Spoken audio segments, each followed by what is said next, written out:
Stuff out here, guys. Two Cops, One Donut. I'm your host, Eric Levine. I got a special guest with me today, Austin Glickman from the Muster Room podcast. What's up, Austin? What's up? What's up? All right. So before we officially kick off this first time ever live podcast, first off, we need to make sure everything connects. We need to see if we can share on each other's stuff. So this may be short-lived. Like right now, I don't even see it showing it's connecting to my stuff. Okay, so, well, there you go. So Lang, what up? So that's coming off of YouTube. So YouTube's connected. Is that your actual song?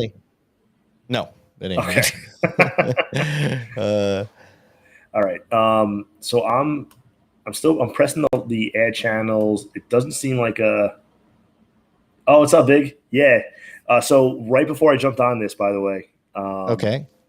I was doing a TikTok live. We were just talking about TikTok, and I was telling everybody, "Hey, I'm coming on the show called Two Cops, One Donut." So there you go. You got one new follower because of it. Well, that's great. Okay, yeah. So I am on my. Okay, I'm looking on my Facebook, so I'm good. Okay. I'm live on my Facebook. So all right, so you're live on yours. I don't know how to stream this to my Facebook. Yes, I am not sure either, sir. We're learning as we go here. Yeah, I mean, we don't have to. No, but it'd be nice to figure out. Yeah, it would be great, and we'd be able to bring in a lot more people. Yeah, that's what I want to do. I want to try to get as much viewership for your oh, wait a second. You know what? Hold on. Let me go on Facebook right now on my phone. Let me go to Two Cops, One Donut. I could probably share your. Yep, I can. All right, I'm going to share your stream onto the LEO weekend page. That'll work. Good. That should work. Tap to change. What feed? This is my personal feed. Oh, you know what? Hold on. I got to like your page from Law Enforcement Officers Weekend. Give me 2 seconds to do that. Okay. Not a problem. So if you guys are just tuning in, I keep seeing the numbers going up. People are coming on. Two Cops, One Donut. That's my podcast. This is Austin from the Muster Room podcast.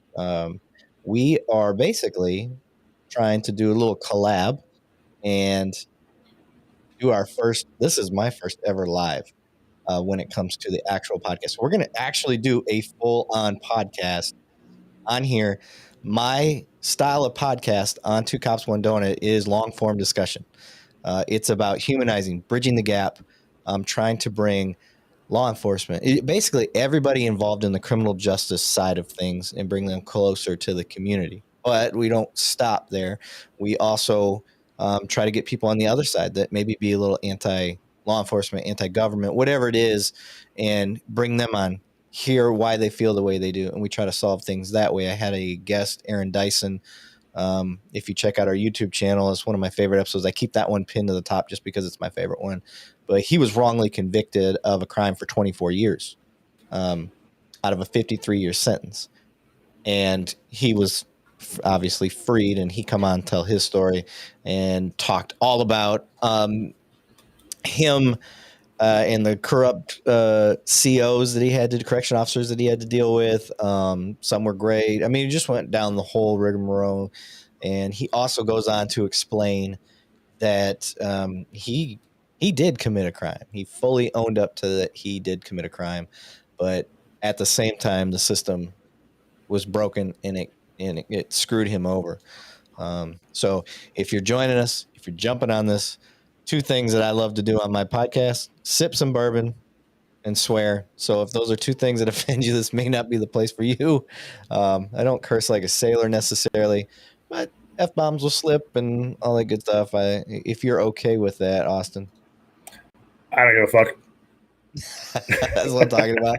Yeah. All right, so I got you live on my personal page, and now we're about to go live on the Law Enforcement Weekend page. So just give me one more second. That'll work. Hey, ain't no thing. Let me get my get that out of the way there for a little bit. 2 of my favorite things. What, cursing and bourbon? That's what I'm talking about. For those, we got Traffic Services, Toronto Police. That's what I'm talking about. Hey, what's up, Toronto? Yeah, those are my people. I'm an honorary Southern Canadian, being born and raised in Michigan. Wow, yeah, so, you're close. Yeah, I was used to that. cold winter, but now I'm down in Texas. I wised up. I wish I was in Texas. Yeah. Especially during those New York winters. Oh, geez. Yeah. People don't understand the fat snow is what I call it. There's a difference between the snow in like Colorado, and I was stationed in Montana. That's like a light dusting of snow. Like you may have 6 feet of snow, but you could use a leaf blower to get rid of it. Yeah. You get 4 inches of snow in New York or in Michigan, and that stuff weighs 5,000 pounds. Texas, big show. I'm going to say that's how that's pronounced. I am in the DFW area. Part of my podcast, I don't mention where my agency is. I keep those separate, but I am in the DFW area. I personally live in Arlington. I'll give you that. But yeah, Texas, it's sweltering 102 today, high of 106, low of 81. That's not my kid. It's literally your daughter. I'm right outside your room. Oh, apparently she has a YouTube and her name is Lang Lang. So I guess that is my daughter. That's funny. All right. So now you are live from my personal page, from the Law Enforcement Officers Weekend page, and the Muster Room Podcast Facebook page.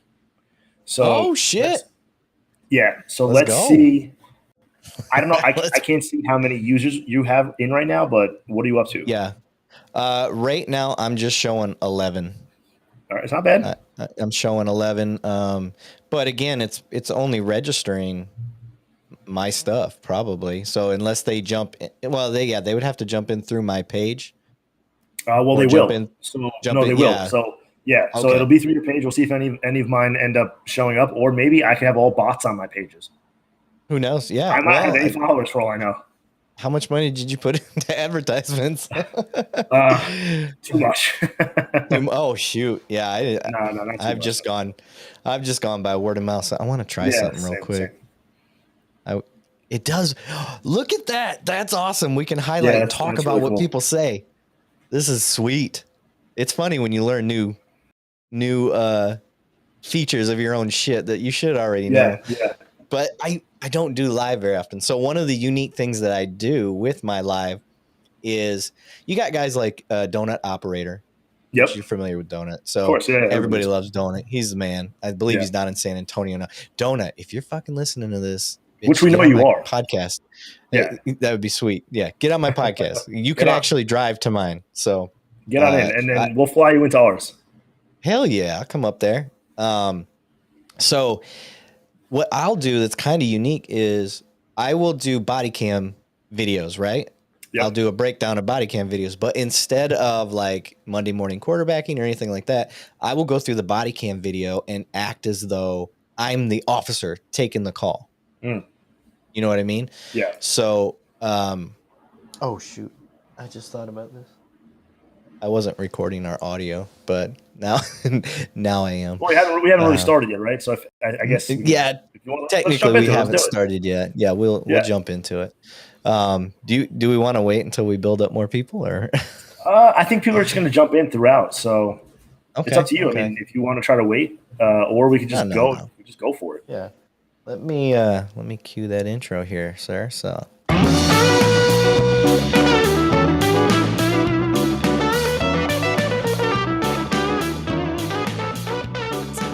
Yeah. So that smooth jazz band playing there is one of my buddies, personal friend of mine. He made that jam for me. Really? Played guitar his whole life. Yeah. That's awesome. But if you're just tuning in, you are tuning in to Two Cops, One Donut podcast. I am the host, Eric Levine.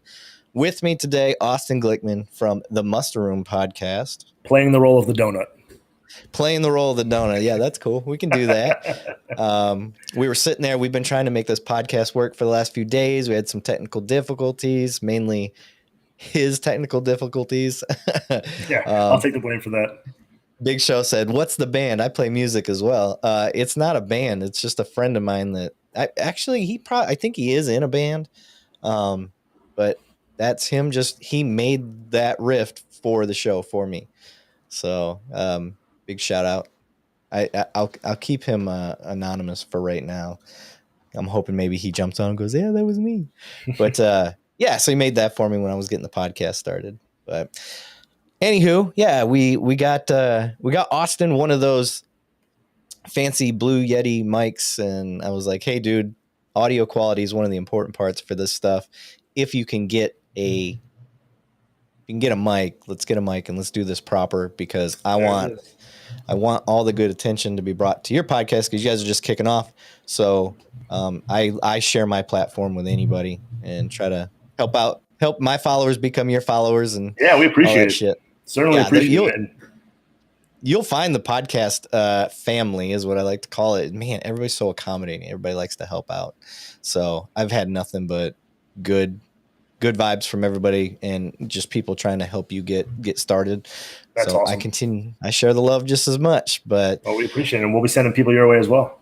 I appreciate it, brother. So let's get to you now. Okay. So you're out of New York. Yep. You are currently an officer, correct? An officer. Yeah. Okay. I'm not going to specify your agency. If you choose to do that, we don't have to. I mean, we can give a little hint. It may or may not be the largest law enforcement agency in the world. I tell people that I'm in the top 12. Okay. Size agencies. What's crazy about my agency is if you add the second, third, fourth, fifth, and sixth largest agencies in the country together, it's still not the numbers that we have here at my agency. Sure. Yeah, it's crazy. It's pretty wild. Yeah, I would have to multiply mine by like 15, 20. Yeah. Yeah. You guys have an insane amount of people. So I think we're around 38,000 sworn law enforcement. Oh, so that's gone up 3,000 since the last time I heard. It's between 35 and 38. It fluctuates, with new classes coming in and retirements and yada yada. The height right after September 11th was 42,000. And now that's not including civilian members. We have an additional 20 to 25,000 civilians. Yeah. So together it's about 50,000 plus. Damn, son, that's a lot. Yeah. Yeah. You guys just be bumping into each other all the time. It's funny. People are like, "Oh, do you know so and so?" And I'm like, "No." And the chance of me knowing that person is so slim. Yeah. All right. Well, let's get into the beginnings. Okay. I want people to know who you are, because we're trying to get them to go to your podcast. We're trying to get them to look at, LEO Weekend and all of this stuff. Yes, sir. And I want them to understand the heart behind why you started all that stuff. So before we get to that, where are you originally from and what got you into law enforcement? Sure. So born and raised in Long Beach, New York, which is a little, I call it little. It's got about 50,000 residents, but it's a little island right off of the coast of the South Shore of Long Island. We're only about less than 15 miles from New York City. If I were to turn around and if on a clear day, I'd be able to see the Twin Towers right from my windows. So that's how close we are to New York City. We're 45, 50-minute train ride into New York, and we have the Atlantic Ocean. So it's only about a 3-mile long island, only about a quarter-mile wide, so very, very short and stubby. But it has 50,000 residents, so a lot of high-rise buildings. And born here, raised here, and still live here currently. Went away to college, got my undergrad in SUNY Cortland, State University of New York in Cortland in upstate New York. And at the time, I was a volunteer firefighter. So I joined the volunteer fire department here in Long Beach at the age of 18, right after I graduated, right before I graduated high school. And I was always, even when I was a little kid, I was infatuated with first responders, police, fire, EMS. If I saw a fire truck or a cop car driving down the street, I would insist that my parents would follow the car or the fire truck. Yeah. And if they didn't, I would throw a tantrum. So just being this little boy, I just always had, the biggest eyes when it came to just first responders, military. All I would do is when I was at home, I would play with my Matchbox cars. I would set up the military, men, throughout the house. And I would create these big battle scenes. Just for whatever reason, that's what piqued my interest, like most little kids. But mine was definitely probably a lot more elevated than most. Okay. So as I got older and, got into high school, there was this EMT program in my high school that a lot of my friends were taking. There was another fire department that's a much smaller agency to our east, that had a junior firefighter program that I had some friends in. So by the time we turned 18, they were already in the fire department. And I remember seeing them responding to these emergency calls, whether it be a fire or an EMS call, and they had these blue lights in their cars flashing. That's what in New York State, a blue light flashing is for a volunteer firefighter. And I was like, God, those guys are so fucking cool. I was like, I want to do that. So I remember I got a bunch of my other friends that were also, interested in joining. We all joined together. So a big group of us joined the volunteer fire department. And that day, June 18th, 2008, was the day that changed my life forever. Once I actually became a volunteer firefighter, my interest, my love for service just skyrocketed. And it's been this roller coaster of a ride ever since. So fast forward to me going to college, SUNY Cortland. Didn't have a car, of course, so I couldn't join the local volunteer fire department up there in New York State. In upstate New York. But on campus, there was an EMS agency that was completely student run, which is pretty unheard of. So you have all these college kids that are in charge of an ambulance agency on a college campus. I joined, and within a few years, I rose through the ranks. I ended up becoming chief of the EMS agency my junior year. We've run about 400 to 500 calls each year. A lot of them were drunks, rapes, assaults. And we became very close with the local law enforcement agencies that covered the campus. We had a state university police on campus, and many of them were pretty close in age to us. They had just graduated college themselves and became law enforcement officers. So we would respond to a lot of calls with them. They'd come and hang out with us in our bunk rooms. We played Xbox together. We made barbecues. And it's honestly because of them that really got me interested in becoming a police officer. So graduated college, went on and got my master's degree in emergency and disaster management. Worked in New York City. Yeah. That's worked a good in New York one to City. Yeah, it makes big money down the road. Yeah, definitely makes big money. So I worked in the private sector actually for about a year and a half before the call came to join the police academy. I was working as an emergency manager for the Mount Sinai Health System in New York City, which is a major health system. Has a lot of different hospitals throughout the Long Island, New York City area. And we did a lot of emergency operation planning and testing and scenarios. And we actually had to activate a few times when we had some building collapses and so forth and so on. And then I got the phone call and I joined the police academy, the New York City Police Academy, July 9th, 2014. And here we are today. How large was your class? So my class was about 1,200 recruits. Oh, which, my God. At the time, it's actually pretty average. That's not considered huge for the NYPD. That's actually a pretty average number of recruits. We've had classes upwards of 2,000. So 1,200 is pretty That's normal. how many applicants we typically have. Yeah. In a given batch, like it is hard to describe the magnitude of New York City and the amount of cops that are actually here. Yeah. It's not comparable anywhere else. It's no, it really isn't. Nope. Yeah. And so on top of that, you got 1,200. How many finished though? I want to say probably 300 or so probably dropped out by the end of the by graduation day. So not too many. Yeah. I want to say we probably graduated with about 900 to 1,000. Yeah. It's not an overwhelmingly challenging academy. We're known, so the physicality for our department is not, how do I put this? It's easier, but when it comes to academics, it's much harder compared to other academies in the area. Yeah. Our patrol guide alone is almost 2,000 pages. Yeah. Then we have our administrative guides and everything else. It's a lot. Yeah, for sure. Yeah. I mean, I could only imagine in New York with I'm just thinking of the codes, city codes, Oh yeah, the 10 codes, and we have codes for everything. We have codes for everything. It's impossible to memorize it all. The normal ones, right?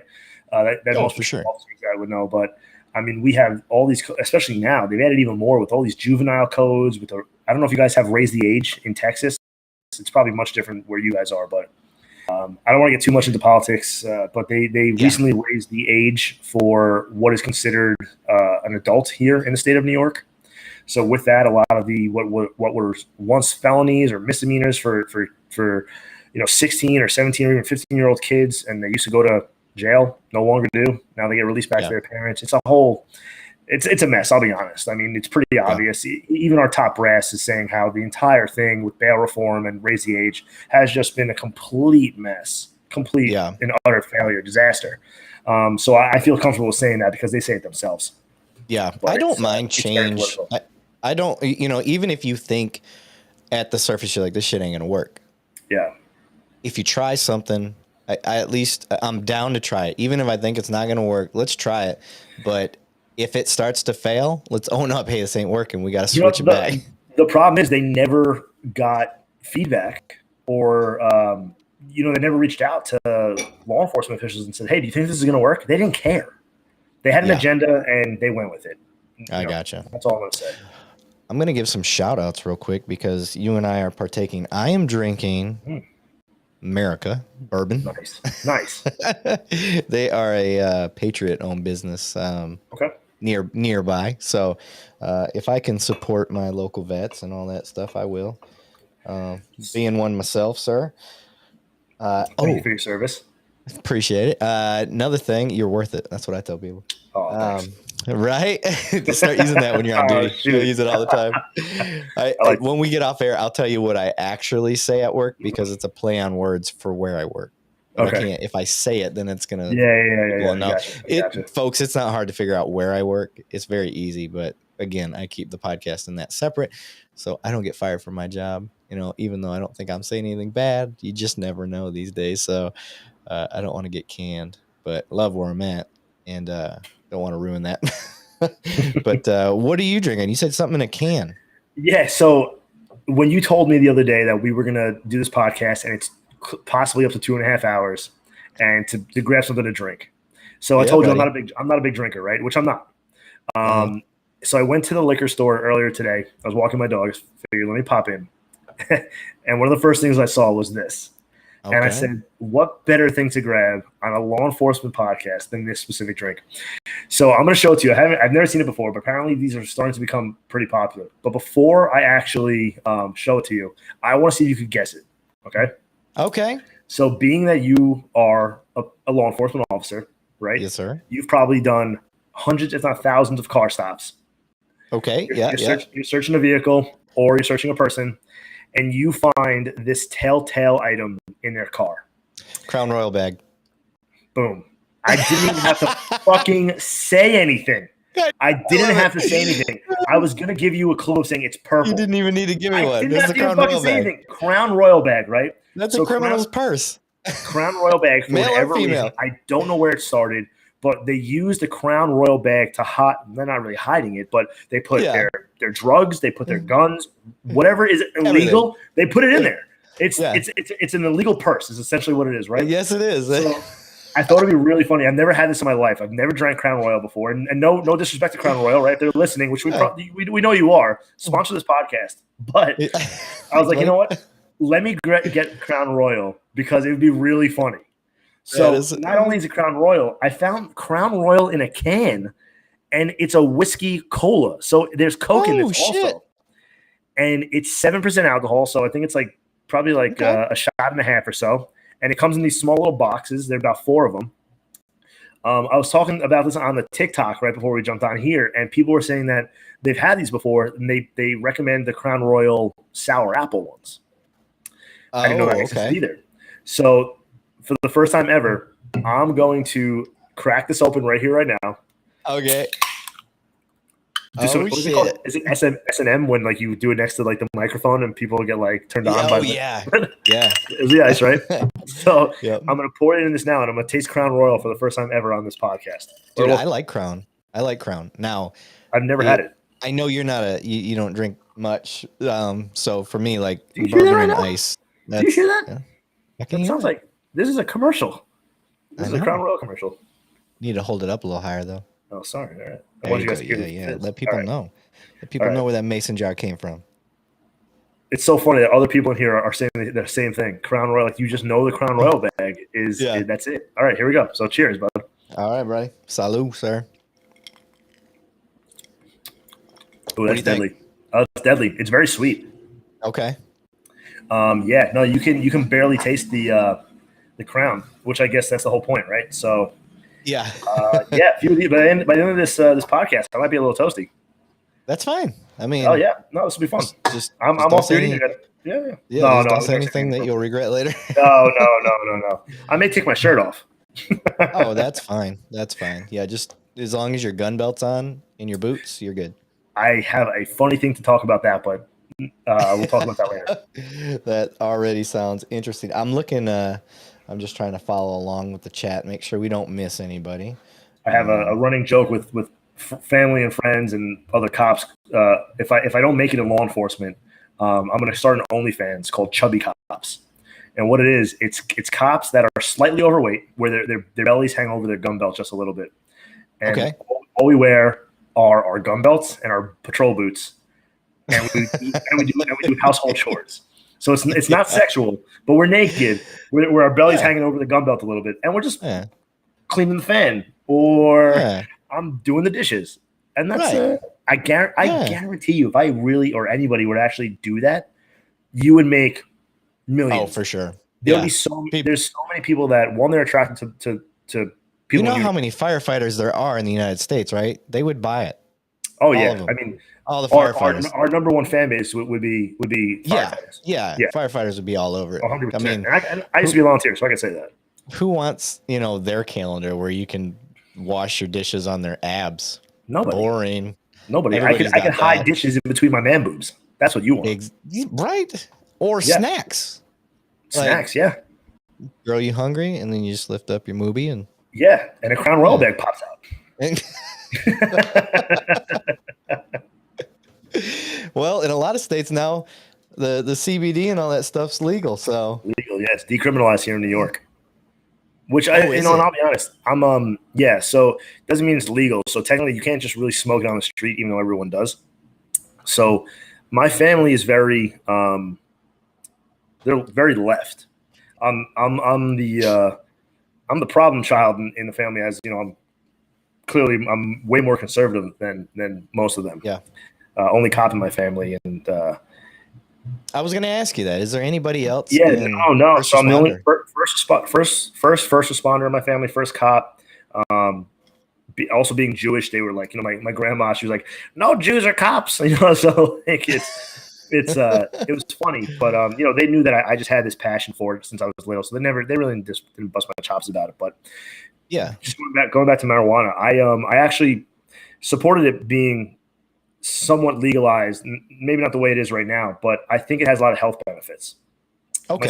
My sister has Lyme disease, and it's debilitating. And she's tried all these different, over-the-counter drugs or prescription drugs, and nothing tends to help her. And she started using CBD and THC oil, and it has changed her life. She's able to move. She's able to eat. She's a whole new person. She actually lost a lot of weight, healthy weight. Okay. It has helped her significantly. So I think, marijuana definitely has its benefits. It also has its downfalls, which are significant downfalls, which lead to a hell of a lot more things that, we as law enforcement certainly know about. So I think it just has to be regulated in a certain way, but that's for a whole other different, topic of discussion. Yeah. My big thing with it that's hard for me, especially down in Texas, is knowing that it's legal in so many states. Yeah.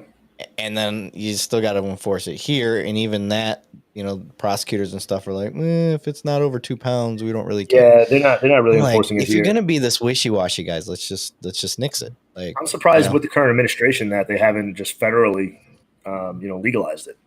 Yeah. I mean, that's fair. Eventually it's going to happen. Oh yeah, I think you're right on that. Yeah. But all right, sir. Let's get into your career here. Okay, so you become the fuzz, the popo, a pig, F12, whatever you want to say, 50. You decide to do that shit. Now you get in. What's your career path looking like? So, graduate the academy. My first day on the job was New Year's Eve. Hell yeah! Watch that ball drop. So watch some gunshots go off. Yeah. Well, no, I'll tell you one thing. You don't hear any gunshots. Not in Times Square, at least. So traditionally, with New York, now it's different because we have 4 academy classes that go on each year. But it used to be only 2 a year. So you would either graduate the day before New Year's or the day before July 4th. purposely. And your first day on the job would be at the detail with millions of people surrounding you, either in the middle of Times Square or on the East River for the Macy's 4th of July fireworks. Okay. So my first day was December 31st, 2014, as a full-fledged police officer standing in the middle of Times Square with, whatever is like, over 1 million people. Yeah. And I remember just being out there and being like, what the fuck? Like, I can't believe this is real. You know what I mean? Yeah. It's like out of a movie. You're walking around and there was so much love in the air. You have to remember, this is before the FT. This is for the before BLM, before the defund movement, before COVID. So there was still a significant amount of appreciation and love for law enforcement. And you're walking through these just massive crowds of people, and it's your first day on the job, and there's fireworks going off, and there's balloons and party hats, and you have all these celebrities on these stages surrounding you, and you're walking around, and you could do whatever the fuck you want because you're the police. And you're like, a day ago, I was on the other side of the barrier. Today, I'm the fucking shit. You feel like you're the shit. And it was this really empowering moment. And I don't mean empowering like we were abusing our powers. Don't get me wrong. We weren't. We were doing what we were supposed to do, right?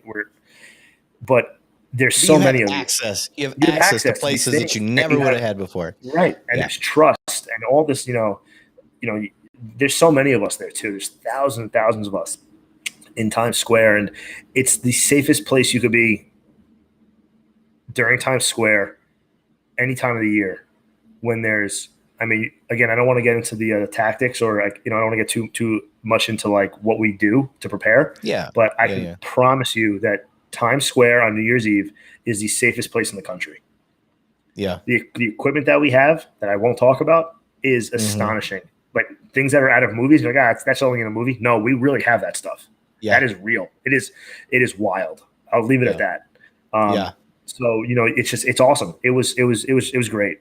And that was probably one of the proudest, funnest days of my career. But it quickly changed.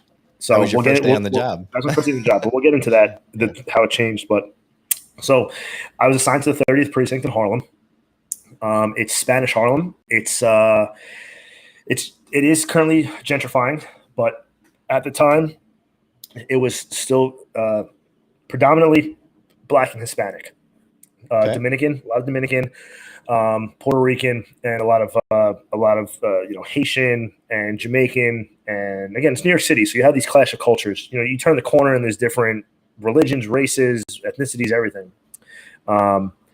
It wasn't by far the busiest command. It was only about, I'm saying it as it's past tense, it's still there, right? So the 30th precinct is about a mile long. It's very small, maybe about a half mile wide. And it has, I think, a population of like 80,000 people. It's a lot. That's packed, people, right? Very small. So it's mostly all high rises, a few brownstones. Some blocks were absolutely gorgeous. They shot a lot of movies there, but most of it was all high rise buildings. We have some New York City housing buildings, and we were notorious for the 30th precinct used to be the drug corridor of all of New York City. You have access to all the major highways. You also have access to the George Washington Bridge. You have the Hudson River right there. You have the East River very close by. So it was a drug highway, drug corridor, and it still is till this day.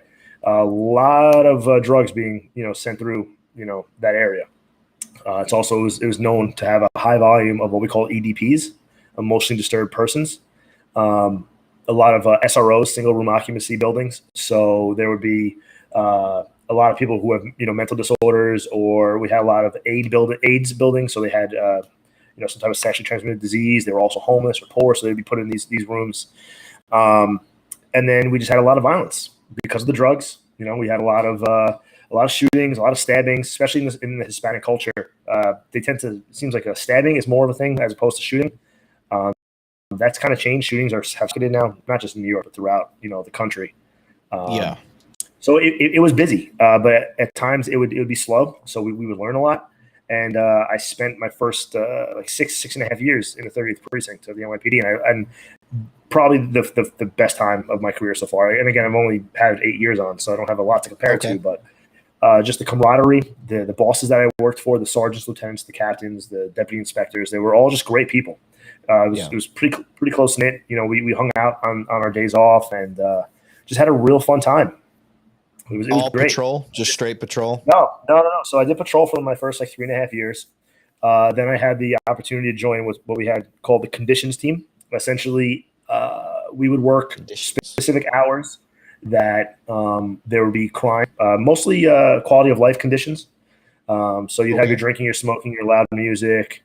You know, we would address those things. So think of it this way. We were the broken windows theory police. Do you know what I mean by that? Yes. The broken windows theory. So for those of you who don't know what the broken windows theory is, essentially what it means is if you don't take care of low-level crimes such as graffiti, broken windows, car alarms going off, loud music, it leads to higher-level crimes because the community realizes that, well, the police don't care about this, and they're not going to care about that, and they're not showing face. So essentially, we were enforcing, as the conditions team, low-level crimes. Your marijuana smoking, the drinking, the loud music, but we weren't slaves to the radio. So it allowed us to essentially get out there. We would use unmarked cars. We would sometimes be in plain clothes, and we would address certain conditions. If there was a robbery pattern going on, we would also be assigned to that. If there was a shooting pattern, if there was burglaries in an area, we would be assigned to that specific area, and it was our job to essentially catch that person. Okay. And when we weren't doing that, we were addressing those low-level crimes. So it was kind of like a mix of everything, and that was a stepping stone to the crime team. So each precinct has a crime team, or they used to. It's changed now significantly. But the crime team is plainclothes officers who go out in unmarked units, and they are specifically addressing high-level crime, or your shootings, your stabbings, your felony drug sales. So I did that for a very short period of time, and then the department started changing, and we started moving away from the aggressive law enforcement that we used to do. And we transitioned to the community policing aspect. Okay. So I went from doing this conditions and crime team to then transitioning into what's called the NCO program, the Neighborhood Coordination Officer. Where we call it Neighborhood Patrol Officer where we're at. Okay, so same thing, right? Yeah, same so shit. Essentially, we are still addressing specific crimes during specific times, but we're working in partnership with the community, with clergy members, with shop owners to address these crimes. And we also work directly with the squad, or AKA the detective squad from the precinct. And anytime there was a major incident, we would link up with them. We would go and help them do the video canvassing because as the neighborhood coordination officer, I'm supposed to have a relationship with all the community members, right? So it'd be a lot easier for me to go to a store that I personally know the owner, or to a building or to a church and retrieve the video footage because I know them personally. And we had specific areas of the command that we would be assigned where we would also do foot posts and we'd walk around and get to know the community members. And there were plenty of times where we'd have people walk up to us and, who would say, hey, listen, so-and-so has a gun, or this is where they hide it. This is, so-and-so selling drugs down the block. And this is when they do it. So it worked to a certain extent. And then I tore my ACL and, tore my ACL. Off? No, unfortunately it was off duty. I was on a treadmill. Yeah, that's why I asked. Yeah. I was actually preparing not a treadmill at work. No. I was actually preparing to go to a different police agency, and I was running on the treadmill, and I tore my ACL. Yeah. Damn. And, how do you tear your ACL running in a straight line? So the doctor said I most likely had a previous tear, a small one, and it had been building and building and building. I was experiencing slight knee pain prior. Now, looking back in it, but at the time I didn't think anything of it. And just stepped wrong, and that's when it fully tore. And went out sick for like 6.5 months. Came back right as COVID hit in 2020, and ever since then, I got sent out to work limited duty in headquarters, and I've been there ever since. I'm back full duty. I've been back full duty for about 1.5 years. You're at headquarters, now I work out at headquarters. I have the One Police Plaza. Like where Magnum PI works, or? Yeah, yep. So I sit right next to him. No shit. Yeah. Nice. So I work out of police headquarters, and I work in the personnel bureau. And so is it really called the police commissioner? Is that what y'all call the top dude? Top, she a female. Yep. Commissioner Sewell. Just recently got sworn in. First ever female commissioner with the department. Okay. She came over from the Nassau County Police Department. She was one of their chiefs. Nice. And she lived on the border of Nassau and New York City. And she swore in about, I think it might have been about a year ago now. She like to do podcasts? I would love to get her on a podcast. I don't think so. No, I don't. I don't think, everyone has their own different personalities, and still learning and who she is. But I think she's a little bit more to herself compared to some of the other commissioners who love to be in the public spotlight. So yeah. Well, you just you tell her, like, this isn't. I don't want her telling any dirty secrets or anything. I want to empower any female officers looking to move up, and basically her tell the same thing: who she is, where she came from, no, she's why awesome. she got in the police work, I know a lot of and people, how she got where she's at, and what she day-to-day deserves life's to be like. there. Yeah, she definitely deserves to be there. When she came from Nassau County, I know the Nassau County Police Commissioner very well. He's a personal friend of mine. A lot of my friends work for Nassau County, and they all had amazing things to say about her. She's a cop's cop. Definitely, rose to the ranks because of her work ethic, and nobody has ever said anything bad about her. So only good things. Yeah, that's good. Yeah, where I'm at right now. He became chief. I knew him as a sergeant, so nothing but, like, the dude, he leads with his heart. Yeah, you really can't ask for anything more. No, even if he makes a decision that you don't agree with, I know that he led with his heart. That's all I can ask you to do. I don't have to agree with everything. Yeah, but I just don't want you to make a decision based on some BS. If it's from your heart and you're doing what you think's right, I can't argue with that. It's unfortunate because everything's run by politics nowadays. So as long as if you have brass that's going to back you and support you, that's all you ask for. Yeah, especially in the times where you really deserve it. There's so many things that need to be taken into account when it comes to police work and benefit of the doubt and things of that nature. Yeah. My kid slid some sort of note under the door because she knows I'm doing this podcast live. It might have a white powdery substance in it. Yeah. Anthrax. Gotta be careful. That's okay. I'm vaccinated for that. Military. You're Thanks, Air Force. Yeah. That's what I did a podcast earlier today, and we were discussing the vaccinations and all that stuff, and he was like an anti-vaxxer type guy, and I don't get into politics on here, but I'm like, I'm a science experiment. I signed the dotted line, and the military just stuck me with everything they got. So I don't give a shit anymore. I'm almost 40. Whatever drugs you got and you think it's gonna help, I'll take it. I don't care. At the time, I was one of the first cops actually in New York to get the vaccine.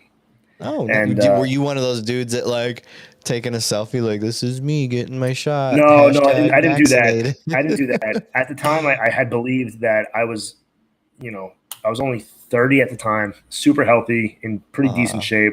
And I thought, let me, again, really for public service, let me be the scapegoat, or not a scapegoat, but let me be the science experiment.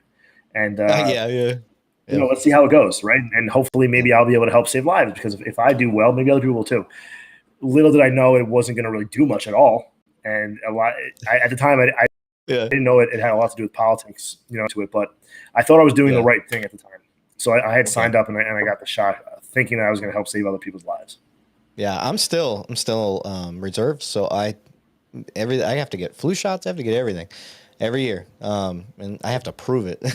I've had COVID twice now, by the way. So I got both shots. I still had COVID twice. Yeah, I did too. The first time though, I got it in like November of 2020, I think it was. Like right when it was, nobody knew what the hell it was. And I ended up having to go to the hospital and getting breathing treatments. Like, oh wow, I had an inhaler up, and I'm like, what the hell's going on? They're like, oh, we think you have bronchitis, and I'm like, this ain't bronchitis, but okay, because they tested me for everything else, and luckily my doctor, he was a research doctor, so he goes, I'm gonna hold on to sample your blood. I know there's this new thing going around. We'll hold on to a sample and then we'll send it out when tests are available. He's like, they just don't have tests for it yet. Yeah. I said, okay. And then there's like 4 months. I knew I had COVID by then because it was huge. Everybody knew what the fuck COVID was at that time. Yeah. I knew I had it. But then he called me and he's like, hey, you probably already know, but yeah, you had COVID. And I'm like, oh, damn, that was rough. I don't want that shit again. Because I was super healthy. I was really healthy at that time. And that's right when I first started this podcast. Matter of fact, I started it shortly after. But yeah, I was jacked up. Then I got, I started getting the vaccinations. The same thing. I kept getting. You're a frontline worker, man. It's impossible to avoid if you're out there, unless you just don't leave your patrol car. But the way our patrol cars work, the guy that was on shift right before you, maybe he was a go-getter and he just spread it all over your patrol car. So, it ran rampant in our department for a while. I mean, we had thousands of guys that were out from it. Yeah, military base was the same way. We lost about 32 guys, I think, actually died from COVID. Damn. Yeah. Dang. Yeah. That's crazy. I mean, but, if you take the pool, you got 38,000 to dip from. Yeah. Statistically, you're fucked. Yeah. Mm-hmm. Yeah. Opposed from mine, which is like 2,000. Yeah, right. and for people listening, like, that's good comparison. Like, he's at the largest department, 38,000. I'm at, I think, 10, 11, 12. I think we were fighting over those positions. 2,000. You know what I mean? Baltimore is like 3,500. So that's your comparison when it comes to sizes and whatnot. That's crazy, dude. Yeah. Crazy. Yeah, it's nuts. Yeah, I forgot to check the chat stuff. Oh, it doesn't look like anybody's. They're just listening now. That's what. How many we got? Not money. 8. We're not killing it by any losing means. We're losing people. Yeah. And this is the prime time. Like, if 7 o'clock is the prime time here, so this is when you're gonna get a bunch of people. But yeah, man. Okay, so you do that. And promotion, have you promoted at all, or are you just stuck in headquarters? I took the sergeant exam 2 days ago. First exam they've given in about 5.5 years because of COVID. It was a debauchery. Not for me. No, not just for me. For almost 10,000 of us that took it. 10,000 people took the fucking sergeant's exam? Yeah, about 10,000. Holy shit. Yeah. Where most of us are under the impression that there's going to probably be some type of class action lawsuit. It was a whole bunch of stuff going on. Yeah, you see that? Not going to get into it. Yeah. No, I won't. You'll see soon probably what's going on. Okay. Some crazy stuff happened. It was a two day exam. They gave a test day 1 for 5,000 people, test day 2 for 5,000 people. Supposedly it was the same. You can't separate. You can't do that because somebody's going to go take the test just to go get the questions for the next person that's coming in. Yep. Yep. So. Oh shit. That's what's going on.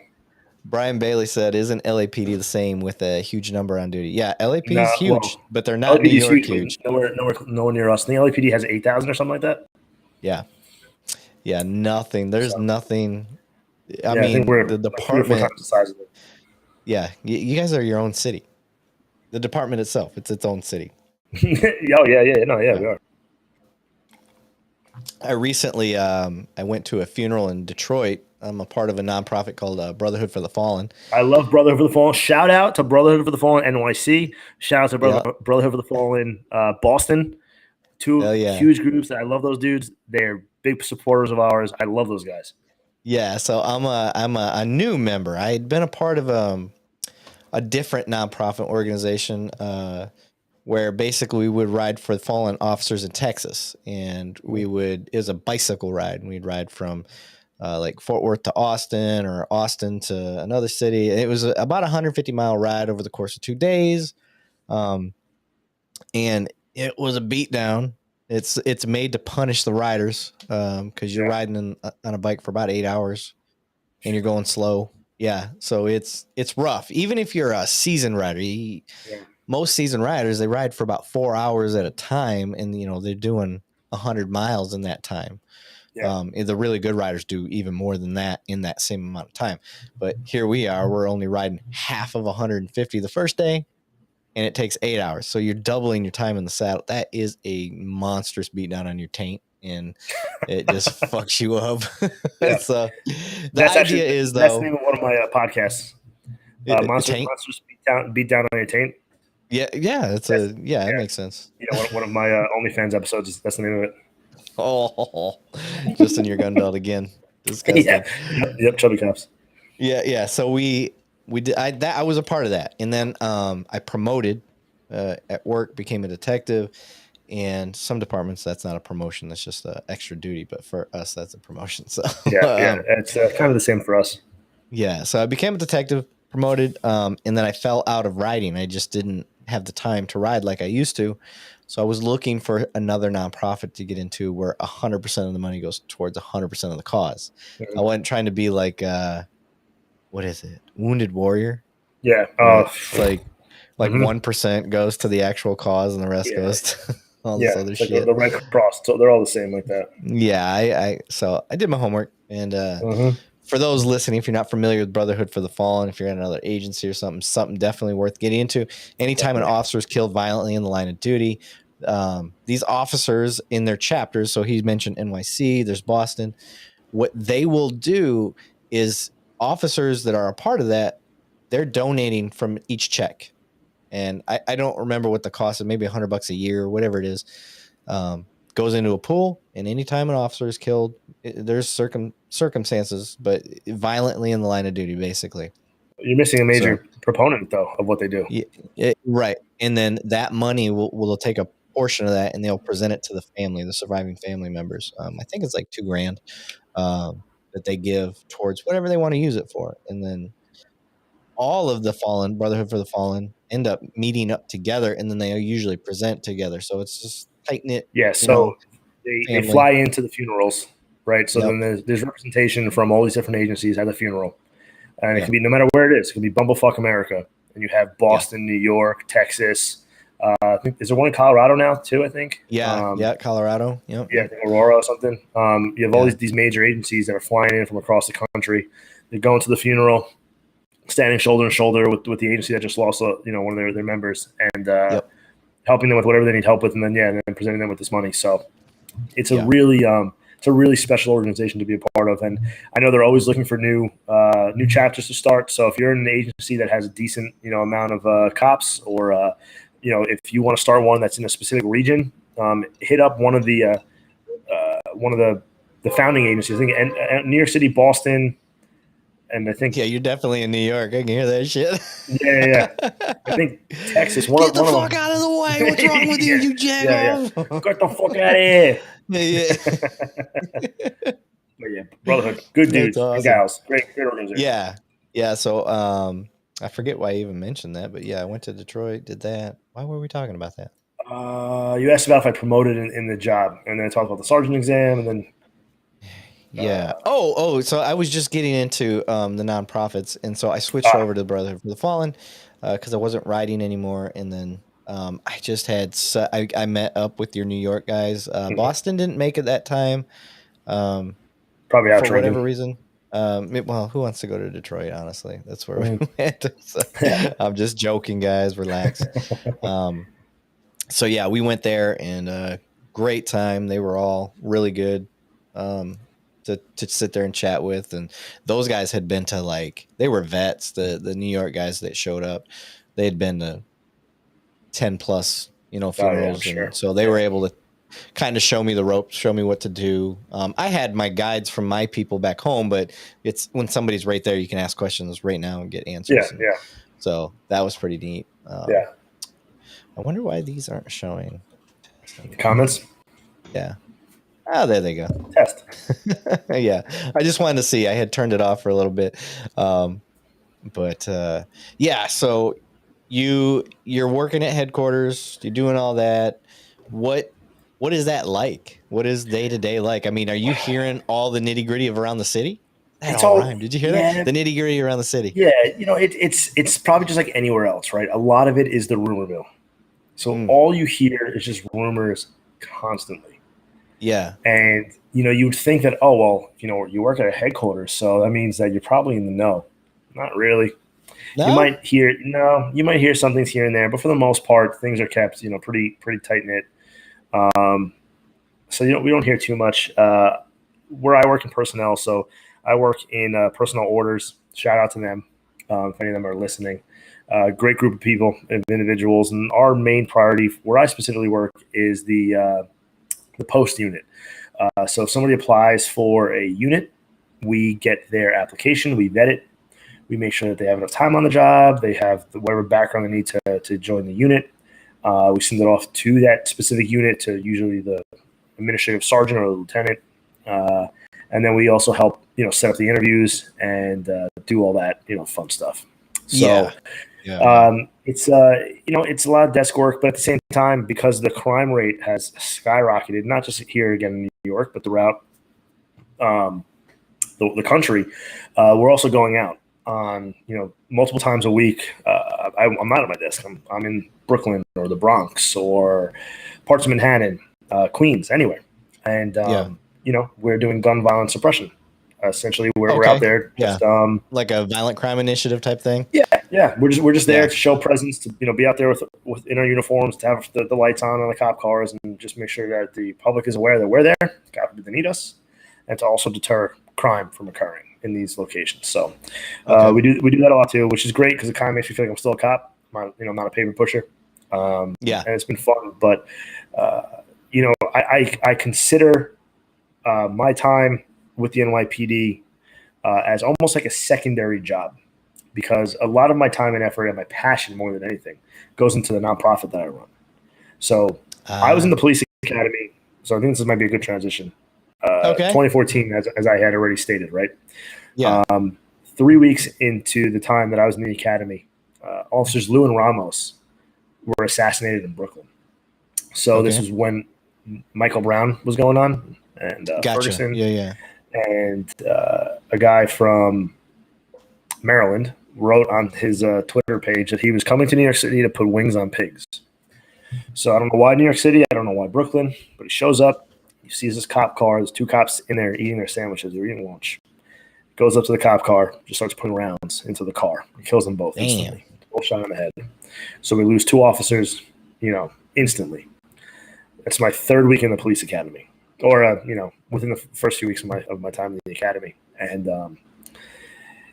all these riots are going on in Ferguson. There's riots in New York City. There's riots throughout the entire country, and my entire career had been shaped by these incidents and what had happened. So my first time ever putting on a Class A uniform was not for graduation. It was actually for the funerals of the two fallen brothers, and our academy graduation, instead of us throwing our white gloves in the air and confetti coming down in Madison Square Garden, which is this unbelievable experience, which I've never got to experience myself, unfortunately. Instead, we looked up at the Jumbotron, Madison Square Garden, the most well-known arena in the world, and they had the photos of officers Detectives Lou and Ramos. They were posthumously promoted, and we did a final salute to them, and we walked out of the Madison Square Garden. That was our graduation. It was really weird, really somber, right? How many people quit? Did you have a bunch of quit? That happened where I was at. We got killed. We had a few people quit during this. I don't know what the statistics are, if it was more than other years. I'm assuming it probably was. I don't know for a fact. Yeah. So that happened, and I graduated the academy. I go online one night. I said, there's got to be an organization out there that allows law enforcement just to get away for the weekend with your friends and your family. So I'm online, I'm Googling. I couldn't find anything. I was shocked. Yeah. So I started formulating this idea in my head of what has now become Law Enforcement Officers Weekend, which is a 501c3 nonprofit that I started. So I go to Lake George one day, which is it's a really popular tourist destination in upstate New York. And I'm there 3 weeks out of the academy. I'm with my now wife, who was my girlfriend at the time, her family, and she's related to the mayor of Lake George. Longest running mayor in New York State history. He's been the mayor there for like 50-something years. Prior chief of police for the Lake George Police Department, which doesn't even exist anymore. And we're on this boat cruise, and I just see fire truck after fire truck after fire truck lined up on the streets of Lake George from all across New York State. And I'm like, Mayor, what is this? He tells me it's this annual firefighter convention. So, boom, light bulb goes off in my head. I said, have you ever thought about doing a police convention? He said, no one's ever approached us with the idea, but if you got an idea, let me know. 3 years go by, I never hear anything, right? And then out of the blue one day, 2017. Typical New York. Yeah. I get a phone call from his secretary out of the blue. She goes, remember that idea you had with the police convention? I said, yeah. She goes, well, the mayor wants to do it. When's the next time you could be up here? 2 days later, I drove 4.5 hours to Lake George, New York, and got the ball rolling. Nice. And, long story short, we applied for a grant through the village. We got a $25,000 grant, got all the local agencies involved, their chiefs of police. We created this committee, and we said, all right, well, what do we want to do? We want to allow officers and their families to come to Lake George and have this weekend getaway and not have to worry about the stress at home. So we're going to have fireworks, we're going to have canine demonstrations, police car shows, paintball, comedy, concerts. And what we're also going to do is, because we want to become a nonprofit, we want to bring the families of injured and fallen officers to this weekend getaway, all expenses paid. And we did. That was back in May of 2017. And we had about 100 attendees, including the families, and we fucking went broke. We spent all the money. We were negative at $10,000. We thought, all right, well, that was a fun event. We're never doing this again. Oh, shit. Negative 10 grand. Yeah. And the mayor, Bob Blaze, came up to me afterwards and he said, there's no way we can let this not happen each year. The amount of the feedback that I got was unbelievable from these families. Yeah.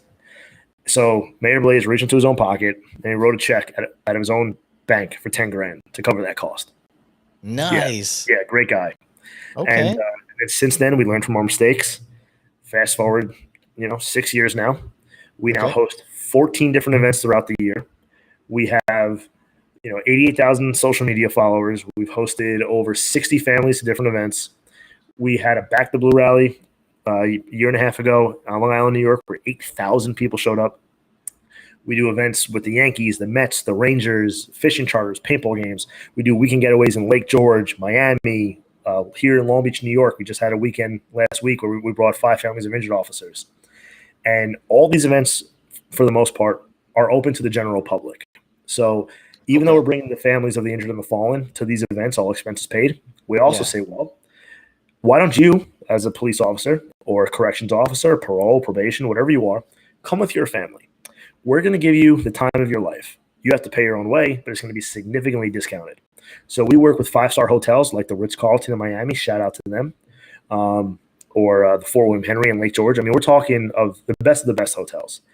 Yeah. As an example, the hotel, the Ritz-Carlton in Key Biscayne, Miami, $1,000 a night for one room, a normal room. Ooh.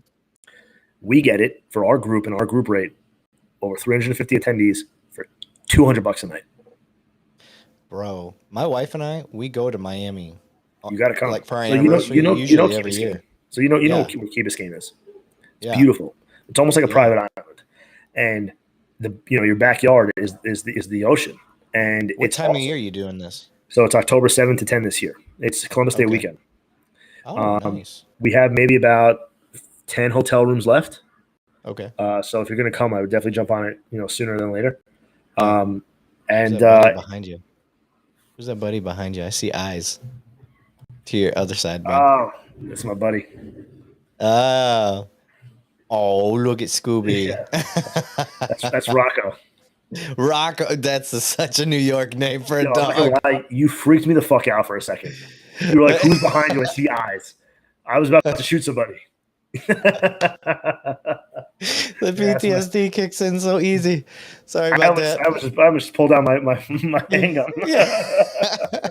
Hey, you're in your home. You're safe. Yeah, you never know. So that's what we do as a nonprofit. We kind of, like the Make-A-Wish Foundation. We kind of describe ourselves like the Make-A-Wish Foundation for law enforcement. So besides these weekend getaways, which are our main events, we also do these private events where we'll get a request from a family member, a department, whomever, and they'll say, we've worked with the families of sick, children, law enforcement officers who have kids with cancer, maybe they themselves have cancer, whatever it is. We do a Secret Santa run each year where we'll get a list of toys for as many families as we can who are in law enforcement in the New York area, and we'll drive around with the state police or some of the local police agencies, and we just have bags and bags of toys. We'll drop them off at on usually Christmas Eve or the day before Christmas Eve. We've done private events for the July 4th fireworks, show, and we've done things for 9/11. We'll bring families down to the 9/11 museum. We've thrown out the first pitch at Citi Field with the Mets multiple times. We're doing it again in August with families of injured or fallen officers. So we try to make that for the Yankees yet, huh? So, okay, here's the deal. I'm a huge Yankee fan. I've been a diehard Yankee fan for my entire life. My entire family is. Okay. The Mets, however, by far have been the most influential, inspirational Major League sports team that we've ever worked with. Nice. They support law enforcement. The organization, I'm not talking about the players. Yeah. The Mets organization has supported law enforcement like never before. Really? The players, they knelt during the national anthem. The players wore the BLM stuff. But the Mets organization, even during when all that was going on, they were phenomenal to work with. And they took a bad rap, unfortunately. Every team did. Yeah. Even though, a lot of these owners, not all, but most probably didn't agree with that movement with BLM, but they had the players were, you guys remember the players have their own union. They can kind of do whatever they want. They're allowed to do that type of stuff. The owners can't tell them no. Yeah. So that gets lost in the sauce a lot. But again, I love the Mets. I always give them huge shout outs whenever I can. They've done stuff for us both on and off the field. There was an officer in New York City who just had a lot of bad luck and he got injured in the line of duty, and he's completely paralyzed. He's been in the hospital bed for like 10 years. Kind of got forgotten about. And we had learned of his story and his situation, and we were told he was a big Mets fan. So we surprised him, reached out to the Mets. This was during COVID. And they were at spring training. Every single major Mets player sent him a personalized get well soon video. So they took the time. I mean, Noah Syndergaard, all the major managers, all of the major players. Again, I'm not a big Mets fan, so I don't remember some of the players, but they put this video together, and they were all saying, get well soon. We're here. Thank you for being a fan. We support you. We support law enforcement. And then Sue Lucian, who's the vice president of ballpark operations, went to the hospital with us and met him personally, gave him a whole bunch of signed stuff. And also Bobby Bonilla. Was it Bobby? No, not Bobby Bonilla. Bobby Bonilla, that's a throwback. Not Bobby Bonilla. One of the other players who's now a coach for the Mets. I can't remember his name. Omar Garcia. Omar? Yeah, Omar. Yeah. He came to the hospital with us too, and he met us there, and he signed an autograph and he gave it to him. So I mean, the Mets have just been—they're awesome. I can't say good enough things about them. They're great. I love them. So I never thought I'd ever wear a Mets hat. For the first time ever last year at one of their events, I wore a Mets hat. I mean, you don't have a lot of good teams to pick from out there, so I get it. You got to pick one. Yeah, no, the Yankees are terrible. Yeah. The Mets both. We have both first place teams. We don't cheat like you guys do, but that's okay. Oh, that ain't my team either. I'm with you. Oh, I'm a Tigers fan. I'm from Michigan. Okay. I'm a Detroit fan. All right. Yeah. We started talking about the Astros. We're gonna throw some hands. The Astros. I ain't with them cheaters either. Yeah. I said it. Yeah. No, you're right. No, that's awesome, dude. So I'm not sure if we're going to get a bunch of echo feedback, but real quick, I at least want to show your website. So sure. I got it on here. You let me know if you start hearing stuff. If you do. No, we're good so far. So this is the website. Excuse me. You can see some of the upcoming events right there. We still have tickets available for those of you who are in the New York area. You can click on the details button right there, and it'll bring you right to the Mets page. I think we have about 120 tickets left. If you scroll down a little bit. Oh, right. Yeah, right there, all that stuff. Yeah. It gives you kind of a list of all things that come with the tickets. We have an open beer bar. We're doing the food voucher. It comes with a T-shirt, a hat. So it's First Responder Day, and it's also Old Timers Day, August 27th. So you're getting all these crazy amenities for only $120, which is a phenomenal deal. And then we also have Miami coming up in October, which we still have some tickets available for, and we have a boat ride. You can play this video if you want. This kind of gives you a little bit more information about let's kind of who we are and the Lake George event.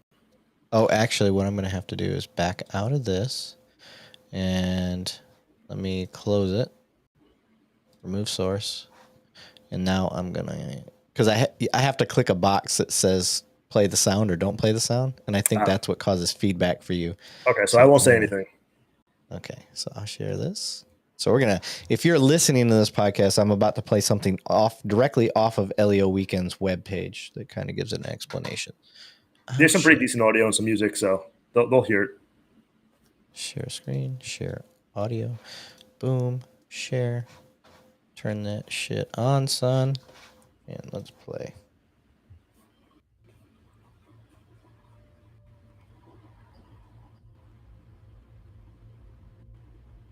Law Enforcement Officers Weekend is a 501c3 nonprofit organization. Very hard to hear. What we do is we bring your blood and blue families together. We bring the families of officers that were either seriously injured or killed in the line of duty. We bring them up to Lake George, and we give them the opportunity to be surrounded by their blue families as well as their blood, and be embraced and feel the love and support from all those who know exactly what they're going through, and make sure that they're able to have fun and relax and enjoy themselves. I'm here because, just like a lot of you out there, we're asked to do a job every day that's getting constantly harder. We're not getting the right amount of training necessary to execute the mission. Austin reached out about a year ago and said, listen, we have this event that we put on every year. I'd like to come up and chat with you. You know who that is? Down, and I started grilling him on the business plan. No, that's Kyle Reyes from Law Enforcement Today. What do the vendors look like? What do the sponsors Good look like? Good guy. And Austin just kept sliding a little bit lower and lower in his seat. And finally I said, Austin, how have you been pulling this off every single year? And he said, bro, I just want to help cops, and I want to help their families. Yeah. These men and women are out there, they put their lives on the line every day, that at any given moment, that routine traffic stop or that routine minor vehicle accident like Natalie was handling, that could turn lethal. Kevin always wanted to be a police officer since he was little. And he used to literally stand in front of the TV with a helmet and his little bike. The toughest part, aside from the fact that I miss him greatly, is that he hasn't been around to see their accomplishments and what they've become. If you hear shots, I know I'll run away. I'll run from it, and he ran towards it. He ran towards it, and he's a hero. I want everybody to know him to remember him as being a great, amazing hero.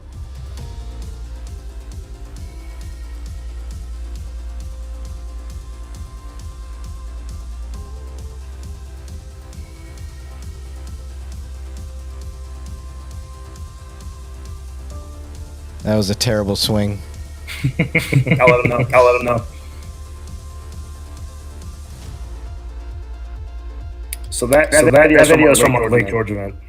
You may have noticed or recognized some of the families that were there. Natalie Corona, she's met like 6 weeks out of the academy. She took that very famous photo of her holding the thin blue line flag. Very, very pretty girl. 6 weeks out of the academy, working a vehicle traffic accident. Some fucking asshole on a bicycle that had nothing to do with the accident just decides to ride up behind her, shoots her in the back of the head, point blank range for no reason, kills her. So we hosted her family. Was he mental? Yeah. Samuel Jimenez, the Jimenez family out of Chicago, chasing her on train tracks after they were getting shot at, and he gets hit, and I think his partner almost got hit by the train. That made like national news. And then we had a few other local families. That was back in 2019. That was right before COVID. We've hosted events since then, but that's the most recent video that we've had from there. And it's a really special weekend. And, if you guys can, no matter where you are in the country, Lake George is not easy to get to. The closest airport is Albany International, which is still 45 to 50 minutes south of Lake George. It's pretty close to the Canadian border. At least it is to me. But I can't explain what it's truly like to actually be a part of one of these weekends. Our motto is bringing your blood and blue families together. So you're taking these families that have just suffered a tragic loss or a tragic incident for the families of the injured officers, and you're surrounding them with their blue family, right? So all these families who are in law enforcement who maybe not know exactly what they're going through, but they at least can understand and comprehend, what it was like when that person was still here. All the missed, birthday parties and Christmases and Yeah. family events and birthday parties, and just being able to connect with them, one-on-one is really special. So if you have the chance, the opportunity to come to one of our events, whether it's Lake George or Miami or Long Beach or hopefully soon to be Colorado, we want to do something out in Vail for the winter time, do snowboarding and skiing and, sit around the fire pit. We're looking to do something down in Texas in the Houston area, hopefully within the next 2-3 years. I'll go to Houston, bro. Well, we haven't picked anything just yet, but we want to do something down in Texas for sure. You do Maybe Texas, you let me know. I'll be a fucking liaison. All right. No, yeah, we need that. So, yeah, I'm biased, right? It's my organization, so of course I'm going to talk it up. But nobody on the board takes a paycheck. It's all 100% volunteer. My vice president, Zach Grunther, says it best. He goes, "We get paid in smiles." Genesis Familia from the NYPD, she lost her mom in the line of duty July 5th, 2018. It was like midnight, 30 hours. She's working the July 4th detail in the Bronx. Some guy comes up to her car out of nowhere and just puts a round into her head for no reason. So she was like 19 at the time, and she had 2 twin brothers and sisters who were 12 or 11 at the time. And they came to our event a year later. And she comes up to me afterwards, after the event's over, full weekend full of all these fun family-friendly activities. And she gives me the biggest hug. And she looks me dead in the eyes, and she goes, "This was the first time that me and my siblings were able to be kids again." Really? She goes, I haven't, since my mom died, I haven't seen them laugh or dance, sing. And this entire weekend, that's all they did. And I didn't know how to react to that. Like, I'm this big brawly guy, right? Like, I don't show emotion. I don't have emotions according to my wife. And I'm the opposite. You're making me like, I'm tearing up tearing. I'm a baby. Yeah, so I stared her in the eyes. I didn't know. I was kind of like, I was hoping that somebody was going to come help me. Like, I didn't know what to say. I didn't know what to do. Yeah. I've gotten better at that since then. All I do now is work with these families. So I know, what's appropriate and not appropriate to do or say. And I just stared at her and I was shocked. And then that's what gave me like this. I already had a desire to help the families, but after that, I had this burning fucking desire to help them. Yeah. And I said, I will do anything in my power to help them in any way I can. So that's why I say that the NYPD is my secondary job to my nonprofit. Everybody in the NYPD fully supports it. Of course, I get my job done. Don't get me wrong. Like, I don't take advantage of the NYPD by any means, but they fully support what I do. They know what I do. When I need a day off, they give me the day off because I'm working an event or I'm setting something up. I'm going to meetings, and it's been a wild ride. But it just given me such a passion to help these families. And I love Genesis. I hope she hears this. She's a big follower of ours, big supporter. We're personal friends. I text her, a lot to check in on her and her brother and sister that are now fucking going to college, which is crazy. They're 18, they're 17, turning 18. So it's pretty crazy to watch these families that I never knew once before. Now where they're a part of our family, the Law Enforcement Officers Weekend family. So again, I know I keep harping on this, but if you have the ability to come to one of our events, come. Whether it's a baseball game, paintball, or one of our weekend getaways, you got to come. It's highly worth it. I'm a sucker, and I don't mean that in a bad way, but I got a service mindset, so I'm always trying to. I'm with Tunnels to Towers.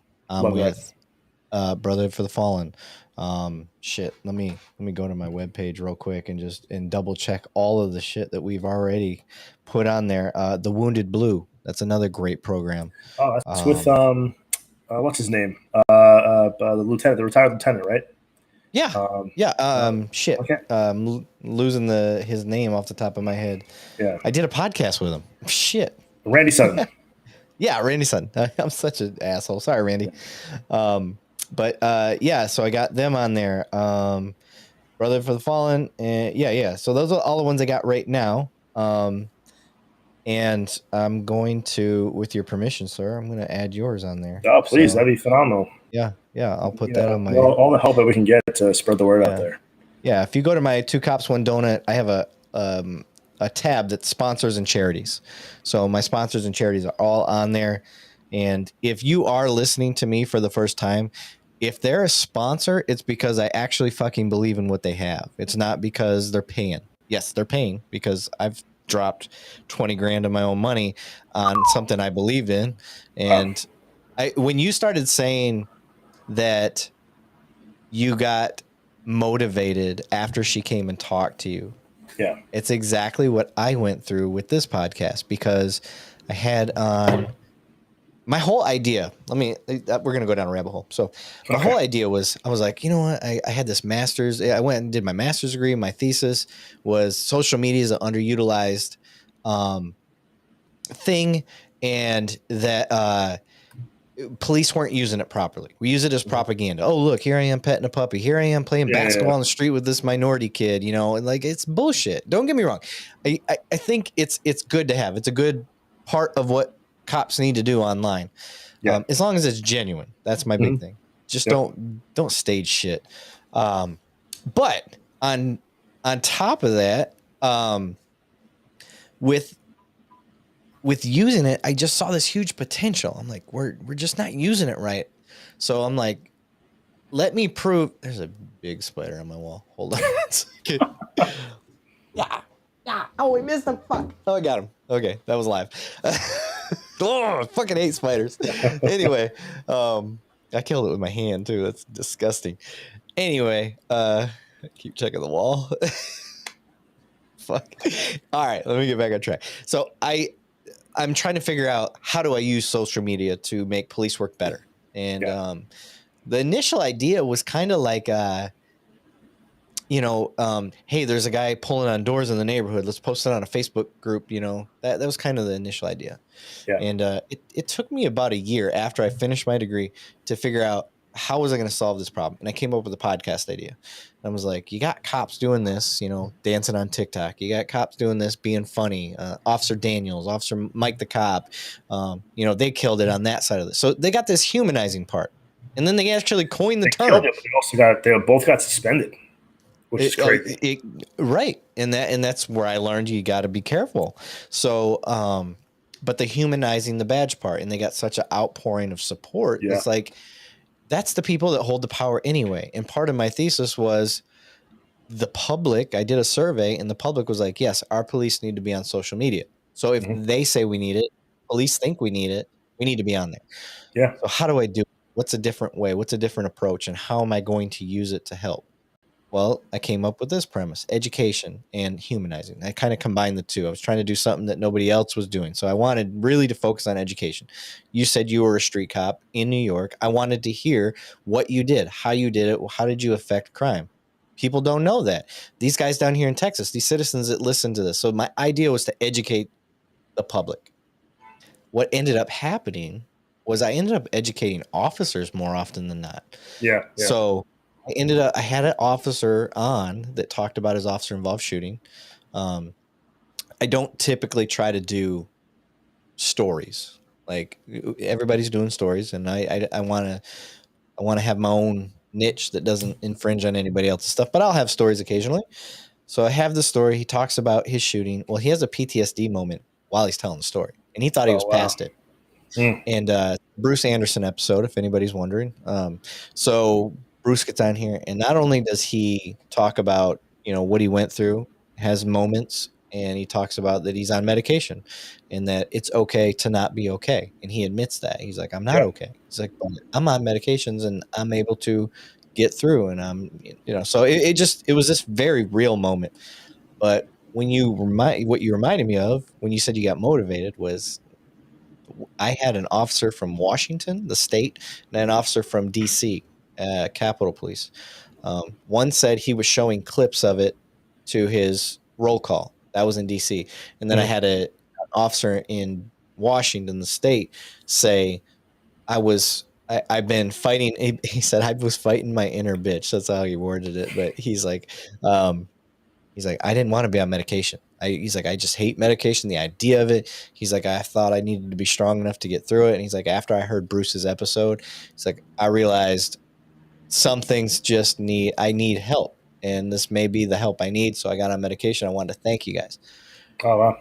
I wasn't ready for that, dude. I set out to educate the public, and I ended up helping peers way more. Yeah. Now, I am still on that path. I still want citizens I'm trying to mend things. It's not a bad time to be a cop. and social media is part of the problem of that, but I'm trying to use it to fight back in any way I can. Yeah. And that like I wasn't that many episodes in, maybe I was, I don't know. But maybe I was like 20 something episodes in. That's not a ton, but that was it. That was the solidifier. After that moment, I was like, I'm not going to stop. I'm going to keep doing this. And I probably put 40 hours into this damn show a week. Yeah. And I'm dumb. I don't understand. Like, I don't understand the social media. We were talking about that earlier. TikTok and all that shit. I'm telling you, TikTok. I'm still learning. Still learning all that stuff. So TikTok, when it first, TikTok has a lot of problems, right? So besides everything going on with the Chinese and them potentially, gaining access through our information with TikTok, that's why the SEC doesn't want it to be around. Very well could shut down TikTok. I don't know, but hopefully it doesn't. Hopefully they fix whatever's going on. Yeah, I joined TikTok with the same intention actually that you had for your podcast. It's not affiliated with my department in any way, shape, or form. I'm not on there in uniform. I don't do it while I'm at work, nothing like that. But I joined TikTok originally to reach out to kids and the general public and answer questions that they typically would be too scared to ask a uniformed officer. Motivate kids again to become first responders. And that was what originally started out as. And then I noticed that a lot of cops started following me, and then more first responders, and it kind of morphed into what it is now. And I'm approaching like 16,000, followers on TikTok. And I've only been doing it for like 3 months. So it's Officer Glick. It's at Officer Glick, Glick, all one word. Okay. I think I'm at like 15.7 thousand. I'll probably hit 16,000 by the end of this month. Probably sooner actually. And I post some funny videos. I post mostly serious videos. I'll post some PSAs about active shooters or about child trafficking. Things that parents should be aware of because TikTok has become so popular. And TikTok, unlike other social media platforms, yep, there I am. There he is. TikTok, you only have to be 13 to join. So there's a lot of young kids on this platform. And originally it was designed to be a singing, dancing phone application. It was actually under a different name just like 2-3 years ago until it's become now TikTok. So sexual predators, child traffickers know that, and they're using it to their advantage. And they're trafficking children off of TikTok, unfortunately. So I'll make PSA posts like that. But for the most part, a lot of my content on there is lighthearted. It's funny. Yeah. I go live. My lives tend to be with other TikTok creators who are also in law enforcement or first responders. And I'm part of this like positive vibes crew where we promote positive social media interactions, anti-bullying. And they have their own power company. I'm not like in their organization, but I help them out as much as I can. There's another company, nonprofit who I help through TikTok called the Unbreakable Brook Foundation. Started by my two friends, Gigi and Bo. They're both married. They're both Nassau County police medics here in Nassau County where I live. Their daughter, Brook, who's 3 years old, has an array of different mental and physical issues. So what they do is they started a foundation where they purchase Power Wheels and they modify them for children with disabilities, and then they ship them to families for free. And I thought it was an unbelievable idea. So I started helping them recently. We threw the first ever Tiny Talk, is what they called it, because they took a bunch of TikTok creators. Tiny Talk. Yeah, okay. A bunch of TikTok creators from across the country came to this event that was hosted here on Long Island, and we all went live on Facebook together, and we hosted it at a bar, and it was open to the public. And in 3 hours, we raised just over $20,000, and we were in 3 hours. Yeah, 3 hours. We raised $20,000. Fuck. Yeah. And all the in 3 money, hours, you could pay off my podcast, bro. Yeah. Fucker. So we did. I was the MC of the event, and I said, "Hey, I have an idea. Let's all go live for the next 15 minutes. Just 15 minutes. Every single creator in this room right now. Let's go live. We're gonna pump the music up. I'm gonna be on the fucking microphone, screaming my head off, asking people to donate. Let's see how much money we can raise." So I said we raised $20,000 in 3 hours. We raised like $7,000 in 15 minutes on TikTok just from asking people to donate to this cause. And Damn. it was insane. And so now we're in the process of building a ton now of not smart cars, Power Wheels. And they're going to modify them for the kids. So each one is modified, differently. You can't make a whole, production line because every child has different needs that are receiving these Power Wheels. So the Power Wheel itself only may cost $300 or $400. The problem is it's another $1,500 to $2,000 just to modify it, depending upon what type of seat they need, what type of controls they need, head rests and locks and all this stuff. So it's a phenomenal charity that I got involved with, and I'm super fortunate to have I know them in person, but I met all these really inspirational people on TikTok. It's weird saying that because 2 years ago I was so against it. I was so against cops being on social media, against the dancing, all that shit. I said, we're fucking cops. We have this noble job. Why are we on social media? Why are we doing this? And it was through the nonprofit that I run with Law Enforcement Officers Weekend that I realized the potential that social media has. And then once I started really following TikTok and the creators on TikTok, and I said, you know what? I was wrong. Yeah. And now I'm a huge proponent of it. I'm a huge supporter of it. I think departments need to do a much better job. I think they need to hire public information officers that know how to release information in a timely and professional manner. That's part of what my degree was as an emergency manager was being a PIO, and I was a PIO for the City of Long Beach Fire Department for like 5 years. I wish departments did a better job at it, and I think that's where a lot of this is going to start. Social media is not going anywhere; it's only going to get bigger, and virtual reality is only going to get bigger. The metaverse is a real thing that's coming, and I think the law enforcement agencies need to take hold of that. And they need to harness it, and they need to harness the power of good that comes from social media and podcasts and everything else, and use it in their favor. And it'll come. There's just some old timers that are still in power that use. That's not how we did it, right? We didn't do it back then, and we're not gonna do it now. Well, move over, old timers. Times change. Times change. Here to stay. So, With that being said, I have a question. Yeah. Can I go get another drink? Well, absolutely. While you do that, I'm going to show my pathetic TikTok because I don't use it a whole lot. I've got 117. Whoever's listening right now, go follow him. Yeah. So I'm going to have to Austin's going to have to teach me how to use TikTok because really what I've been using TikTok for is just information like, hey, this is going on. Hey, this is what we're doing. Hey, catalytic converters are being stolen. Like, I don't know how to use it.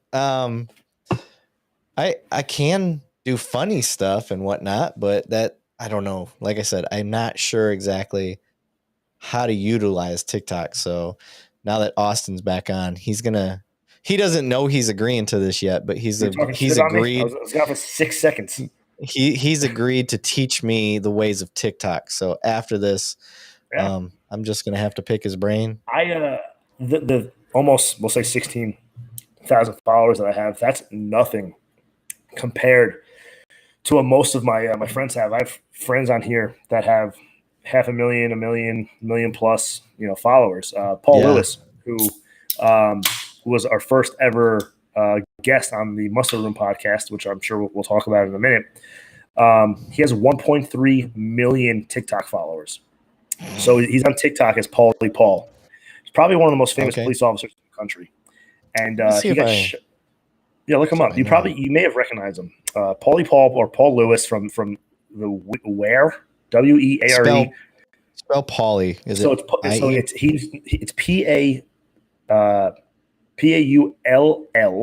PAULL. Oh, okay. That's definitely weird. Oh, Paulie Paul. I see him. Yeah. Yeah. That's just how he spells it on TikTok. So, he had his number nailed. 1.3 million. Yeah. 1.3 million. Yeah. So he got shot in the line of duty 2019. He was just a few months out of the academy. He gets shot twice in his arm. Loses all control of his arm, his wrist. The whole thing's fucked up. Multiple surgeries. He had been on TikTok prior, and he was using social media, just kind of documenting his time in the police academy for this really small agency. Then he gets shot, and he decides, well, he's going to use social media, power of good, and he's going to document his entire recovery process. And it blew up. It blew up. Damn. Yeah. And Good he's for been him. doing that for 2 years, and he's became That's extremely inspirational. He helps us with our podcast. He was our first ever guest for a reason. He helps run our social media Facebook page for the Muster Room, and he's just a super young, funny, inspirational, narcissistic kid. I call him a kid. He's not a kid. He's my age, but I just like to fuck with him, and he fucks with me a lot he too. doesn't look like he's got near the miles on his face that you do. So I know, right? I would call him kid too. Yeah, he looks young. He's like 30. I think he's 30 or 31, but he looks like he's fucking 10. And he's a good-looking guy. You know, all these guys and girls are always just fucking flirting with him on. So it's so funny. He goes live and guy, girl, whatever, just everybody flirts with him, and he's a good-hearted person. So yeah, he's attractive inside and out. And I can't wait for him to see this because he's gonna bust my balls for giving him all these props. Because I swear I hate giving him recognition because he is a narcissist and he loves talking about himself. And he loves hearing that people talk about himself. So, let him know that he's got a spot on the podcast here. He can talk about himself all he wants. He's got a really great story. I'm gonna connect you with him after we're done with this. He sleeps in bed till like 8 p.m. I want you to get Bruce on your episode. I'm sorry. Okay, say it again. Let's do it. We'll swap guests. Yeah, we'll be like the swingers of podcasts. Oh, t-shirts. Wait T-shirts. I just created a great idea. We got an idea. T-shirts. Yes. The swingers of podcast. Yes. Yeah. Yeah. Holy shit. Fuck yeah. With pineapples. Yes. Yep. Upside down pineapples. They got it. Dude, they have to be Hawaiian shirts. Of course. Hawaiian shirts. Okay. There's a cop in Florida. That makes them? That makes Hawaiian shirts, but our Hawaiian shirts are all like, it's got guns and stuff on there. I know a few companies that do that. Yeah. Yeah. His name, it's like Rad Palm, I think is what they go by. Rad Palm. Look them up on Facebook. Shout out to them. Right. But yeah, he's a cop. That's what he does. And we'll get with him and we'll do it as like a fundraiser for LEO weekend. Okay. Done deal. Fuck yeah. Hell yeah. That'd be the shit. That's so dirty. I love it. Yeah. Oh, so dirty. Yeah. So anyway, social media, great stuff. Love it. Become a huge fan of it. And the power that social media has for good is phenomenal. Yes. I think as long, like I said, and just like you, it wasn't that I was alienated by people using it to dance and do all that shit. I saw what they were doing, but at the same time, I'm just like, you guys, you're scratching at the surface. I was like, you could do so much better. I knew what they were trying to do. I mean, don't get me wrong, right? Yeah. It's just I felt that this profession is such a noble profession, and it's a professional profession. Yeah. And I was like, why are we trying to like, reach out to these individuals, the BLMs, the defund movement, and be like, no, we're good. Like, look, we could dance too. I just thought it was like so cheesy. I didn't like it. But like I said, I learned that social media truly can be this really powerful, special thing. Sorry, what was that? I ate some bad beef earlier. It sounded like a motorcycle in your stomach there, bud. Yeah, it's coming out of my butt. So you obviously realized the potential of social media. Is that what struck the idea for the podcast? Yeah. So about 2 years ago, we really started talking about just kicking the idea around of doing a podcast for a while. Oh, sorry. Oh, God. So we were kicking this idea around. It never came to fruition, but we always knew we wanted to do it. I wish I would have jumped on it 2 years ago before it got so popular. We would probably have like 7 followers now and not 6. But so I'm one of them. So we're kicking this idea around, and then COVID happens. Everything fucking falls apart. And then just recently, we're up in Lake George for our event in June, and Eric Potts, who is a retired member of law enforcement, 31 years, is a professional comedian touring the entire country, and he's also a resident DJ on New Jersey 101.5, like one of the the major stations there. He's also a critical incident stress management peer support member. He approaches me one night during Leo weekend Lake George after the comedy show that he had just done, and he goes, "Hey, listen," he goes, I want to do more for the organization. I have this idea of doing a podcast. You guys ever thought about doing it?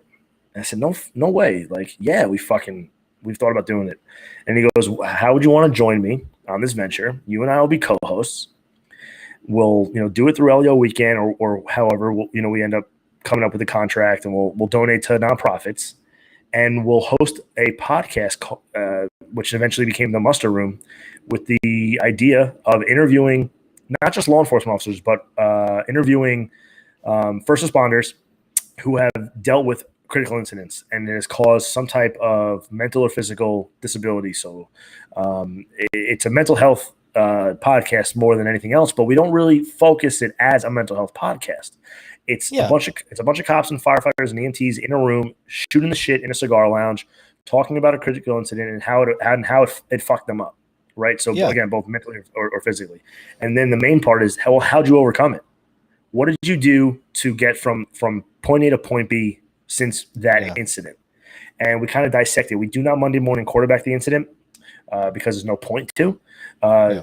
We just discuss how it affected them, how it affected their family, and what they've done ever since then. Yeah. And it's a really powerful show. We've had some really amazing guests. We just launched it August 1st. So it's brand new. We're only on episodes 1 and 2. This coming Monday's episode 3. That's when I reached out to you. I was like, bro, we got to get the mess. Before you even aired anything, I was like, let's get your shit out there. Yeah. And we've interviewed family members of fallen officers. We've interviewed firefighters now who responded to Hurricane Sandy here on Long Island, where, it pretty much was like a fucking bomb that went off. We've interviewed Matias Ferreira, who he's made national headlines multiple times. I'll tell you his story. You may have heard of him.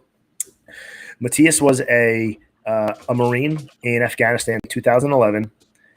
He is sweeping a house with his team in Afghanistan, jumps off a roof onto a pressure plate, blows both of his fucking legs off. Should have died on the battlefield. Survives.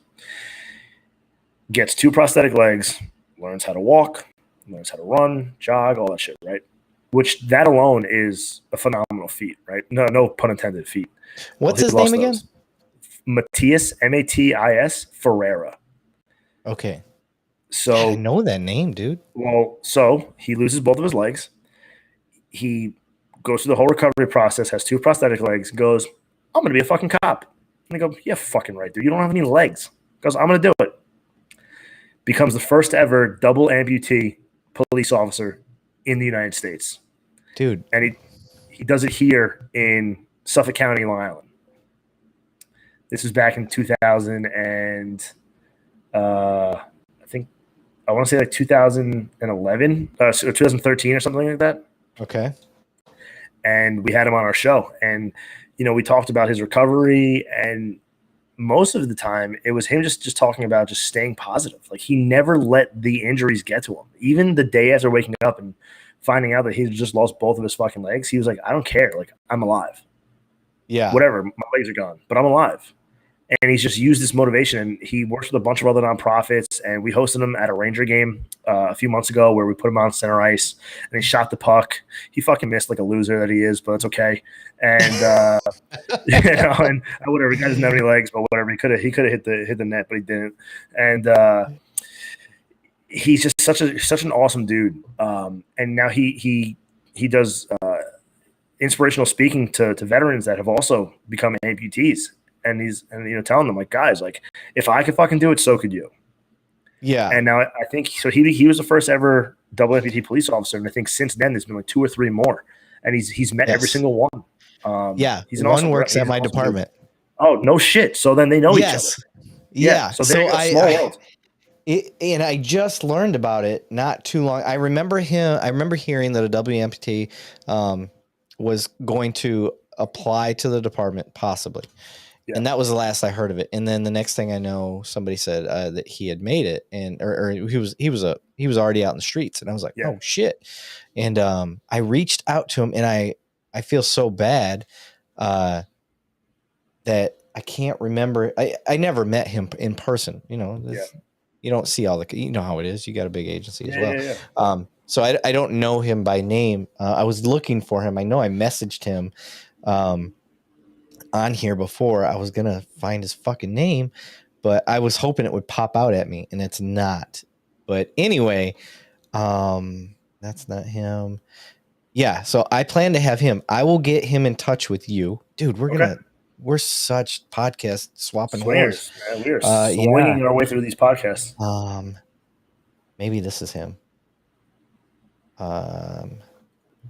Zach Briseno. That's got to be him. Well, if I text Matthias and I said, "Hey, do you know so and so?" I guarantee he'll be like, "Yeah, another dude." Like, that's him, Zach. Yeah. Briseno, but it's the Spanish O-N with the Inye on there. On top of it. Send me his name and I'll send it over to Matthias, and I guarantee they know each other. Okay. Yeah. Let me. I'll send you a little screenshot. I don't want to put his shit on blast without his permission. If you also send his social, that'd be great, and his address and his mother's maiden name, I would appreciate it. I could do all of that. Fuck him. I'll lose my podcast before it ever gets started. I just sent you whatever. I sent you a thing, but there's nothing to lose. Well, I'm already in the negative, so yeah, you're right. But yeah, man.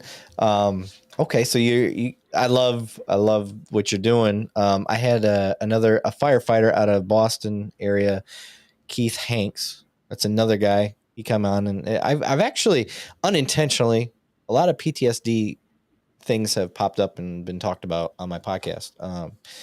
That's not the main reason or source of the podcast by any means. Like how you guys, it looks like that's going to be your specialty. Yeah, most likely. But if that happens to pop up on mine, I'm going to send them straight your way. Sure, get them on there. But yeah, okay. So you guys, you pull the trigger. You decide to do that. Yeah. How do you decide, pull the trigger. We decided. How do you decide who's going to be on the show? So, well, we got stuck with Eric, right? Because part of his idea. So, like, fuck, all right. So we'll do it with Eric and Joe Ryder, who's on my board of directors for Law Enforcement Officers Weekend. He's a member of the NYPD.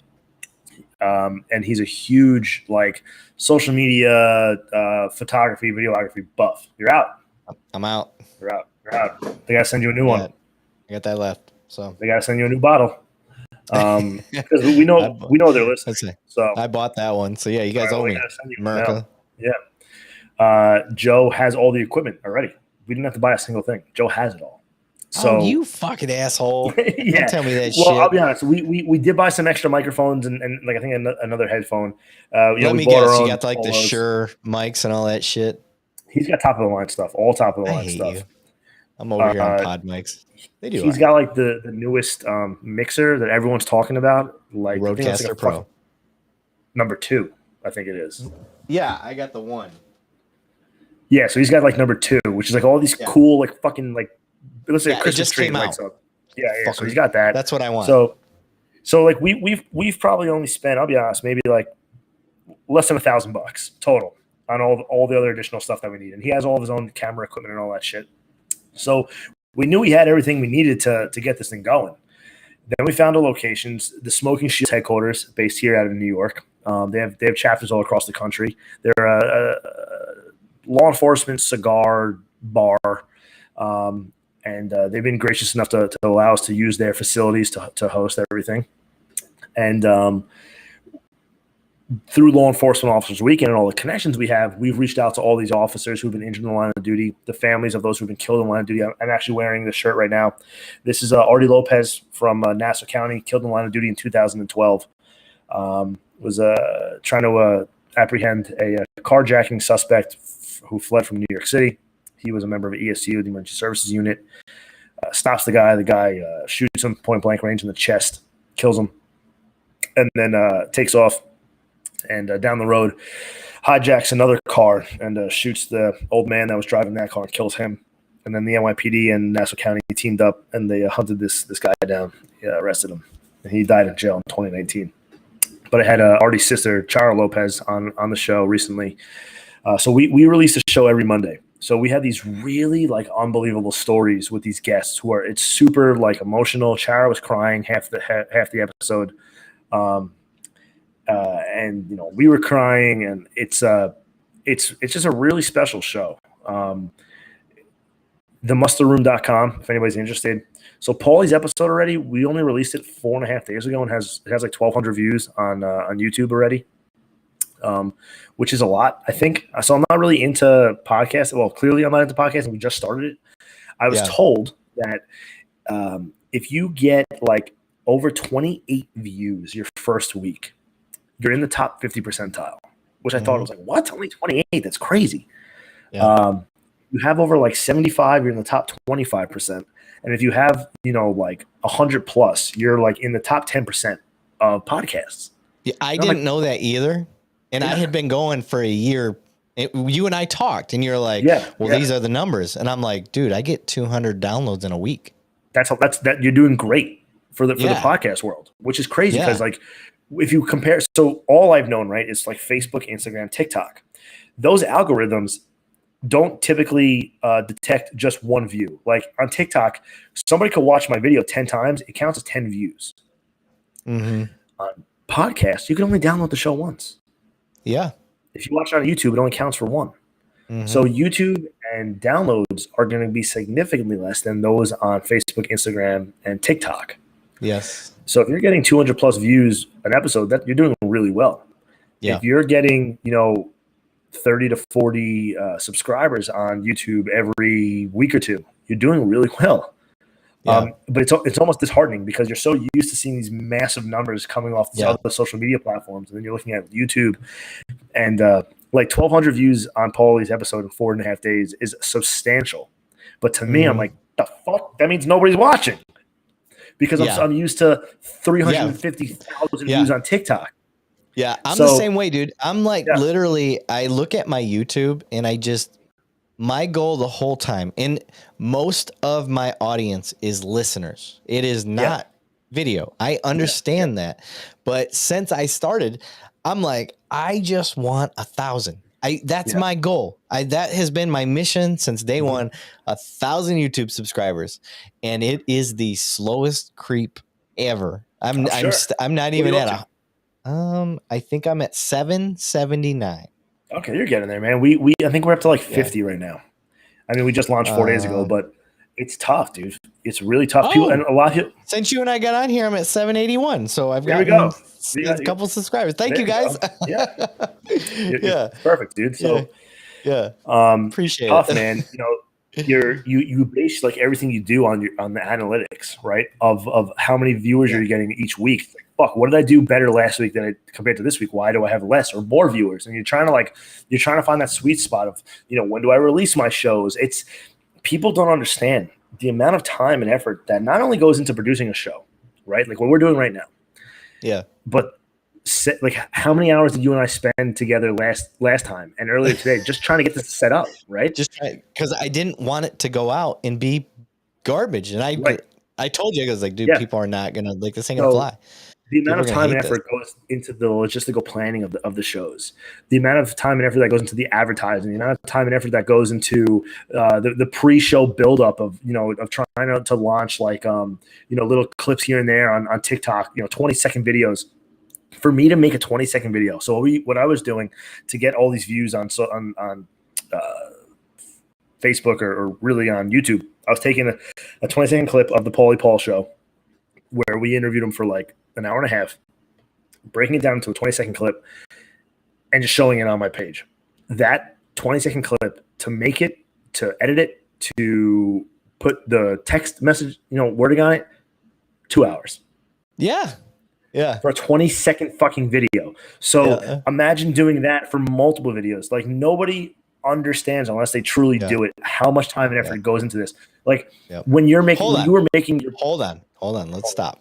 Cause I want to, before anybody says anything, they're like, oh, okay. Listen, we love it. We like doing it. So we're not bitching about the 2 hours.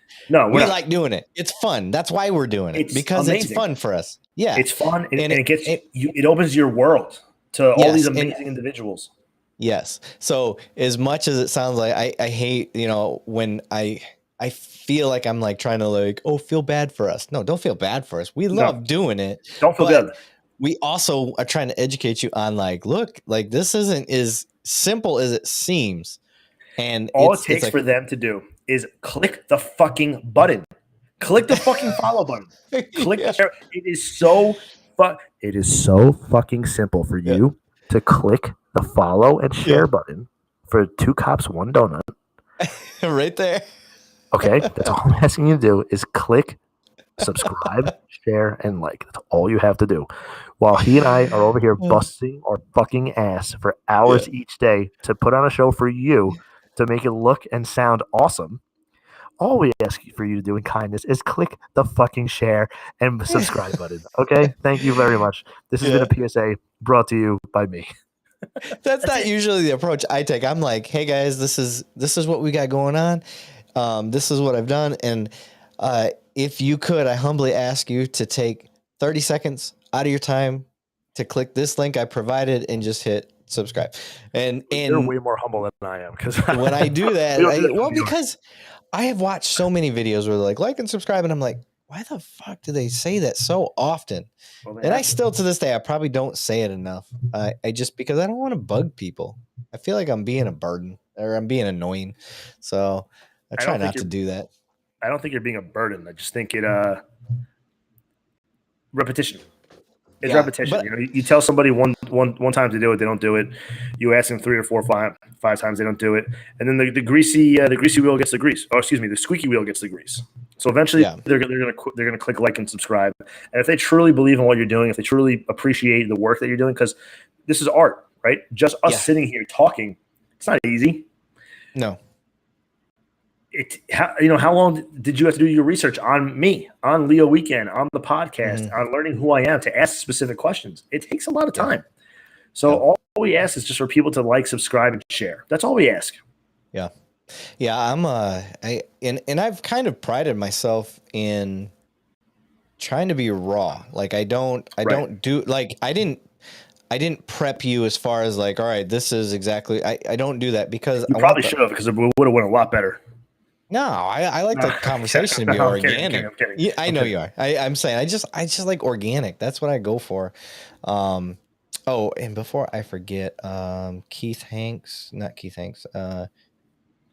Where's he at? Keith Ebel. Can you watch? What did he say here? Can you watch the podcast from the Muster Room website?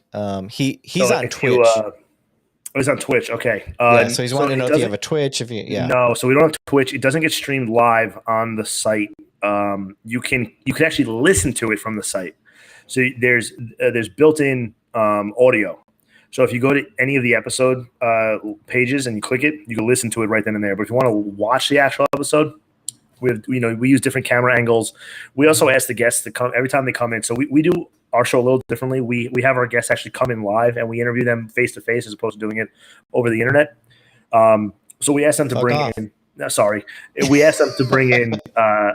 Actually, do you mind if I show you something real quick? This is actually pretty kind of special. Yeah, let me see. Wait, hold on. Is it PG or is it rated X? No. Okay, cool. Yeah, we're good. It's a little sad. It's a little sentimental. Oh, you fucker! You bring it down. That's cool. So Chara Lopez, Artie Lopez, the shirt that I'm wearing, the one I did in 2012. Like I said, we just interviewed her recently. So we started doing a segment, part of the podcast, and we ask every single guest to bring in something that's sentimental to them, something that they're willing to depart with, but it means something to them. Tell us the backstory on it, and we're going to create a living memorial when we have our actual studio set up, which we're going to hopefully build in New York City. We're going to create a living memorial, and every single piece that we have is going to have a backstory to it. So when our guests come in, they're going to see all these amazing pieces of whatever strung up on the walls and on desks. So I told this to Chara, like I did over all of our guests, and we get patches and coins, and it was signs and hats. Like Matias Ferreira gave us the first ever hat that he wore the day that he went through the police academy. He passed the run for the second. He failed the run the first time, by the way, when he was trying for the police academy. The second time he passed the run, he was wearing a Relentless Defender hat, and he gave us that hat. Oh, nice. And he signed it for us. So it's sentimental, right? It's a cool item to have. So I told Chara that, and Chara goes, I know the 2 perfect things I want to give to you. I said, okay. So the first thing, 2 things. The first thing she presents to us, but this is actually for Leo Weekend too. It's kind of like a crossover. Let me show you guys. This is the proclamation from the governor of New York at the time, who was Andrew Cuomo, now disgraced Andrew Cuomo. officially making the bridge from the Cross Island Parkway where Artie was killed. He was killed just a few feet away from it, essentially. Renaming the bridge to the what did he actually call it? It was called the Police Officer Arthur Lopez Memorial Bridge, signed by the governor and then signed by the secretary of the governor. She gave that to you? Yeah, Holy she gave it to us. Shit. So that'll forever Can you hold be. it up and let the camera get focused in on it a little bit? Yeah, there you go. Oh my God. Dude. Oh, and it's the old pen style. What do they call that? Yeah. The ink pen, feather pen, or whatever. That quill style. Yeah. That's badass. So she gave that to us, and we were like, "Holy shit, that's unbelievable." She then proceeds. She actually gave us 3 items. So that's number 1. The second thing she brings out is this. Oh, his fucking patrol hat. This is Artie's patrol hat. Damn. So he wasn't wearing this the day of because Artie he was like I guess we'll call it like a tactical officer, ESU. They don't wear this on patrol. They're all tacked out SWAT gear. But this is his hat. So, I mean, talk about sentimental. This is the hat that he wore on patrol. This is his fucking hat. And we're going to create a nice glass shadow box for this and that, and we're going to put it all together. We just got this the other day, so I still have it right here next to me. And then I don't have it with me. I do have it. It's over there. I'm not going to get it. After Artie died, she is and he was a huge Linkin Park fan. So they got an invite to go see Linkin Park live and got backstage passes with a friend of hers, just as a way to kind of say, like, we're sorry, you just lost your loved one, and he served our country, as a police officer. And Chester Bennington actually came up to her and had a conversation with her one-on-one. And Chester goes, "My dad and my brother are both police officers." I never knew that. I bet you a lot of people didn't know that Chester Bennington. I didn't know that. His entire family are cops. I just learned that right now. Yeah, and Chester signed the backstage pass for her, and he gave it to her, in memory of Artie. So that's something else that she gave us, and we're gonna hang that up on the wall. And then, as we all know, Chester ended up killing himself. Yes, from suicide. It was like 2 or 3 years ago now. At least. So maybe longer. And I'm a huge Linkin Park fan myself. I think a lot of us are. So that was another big thing that happened. Another item that she gave us. So I don't know why I got into talking about this, but the podcast itself is just really sentimental. So we have all this.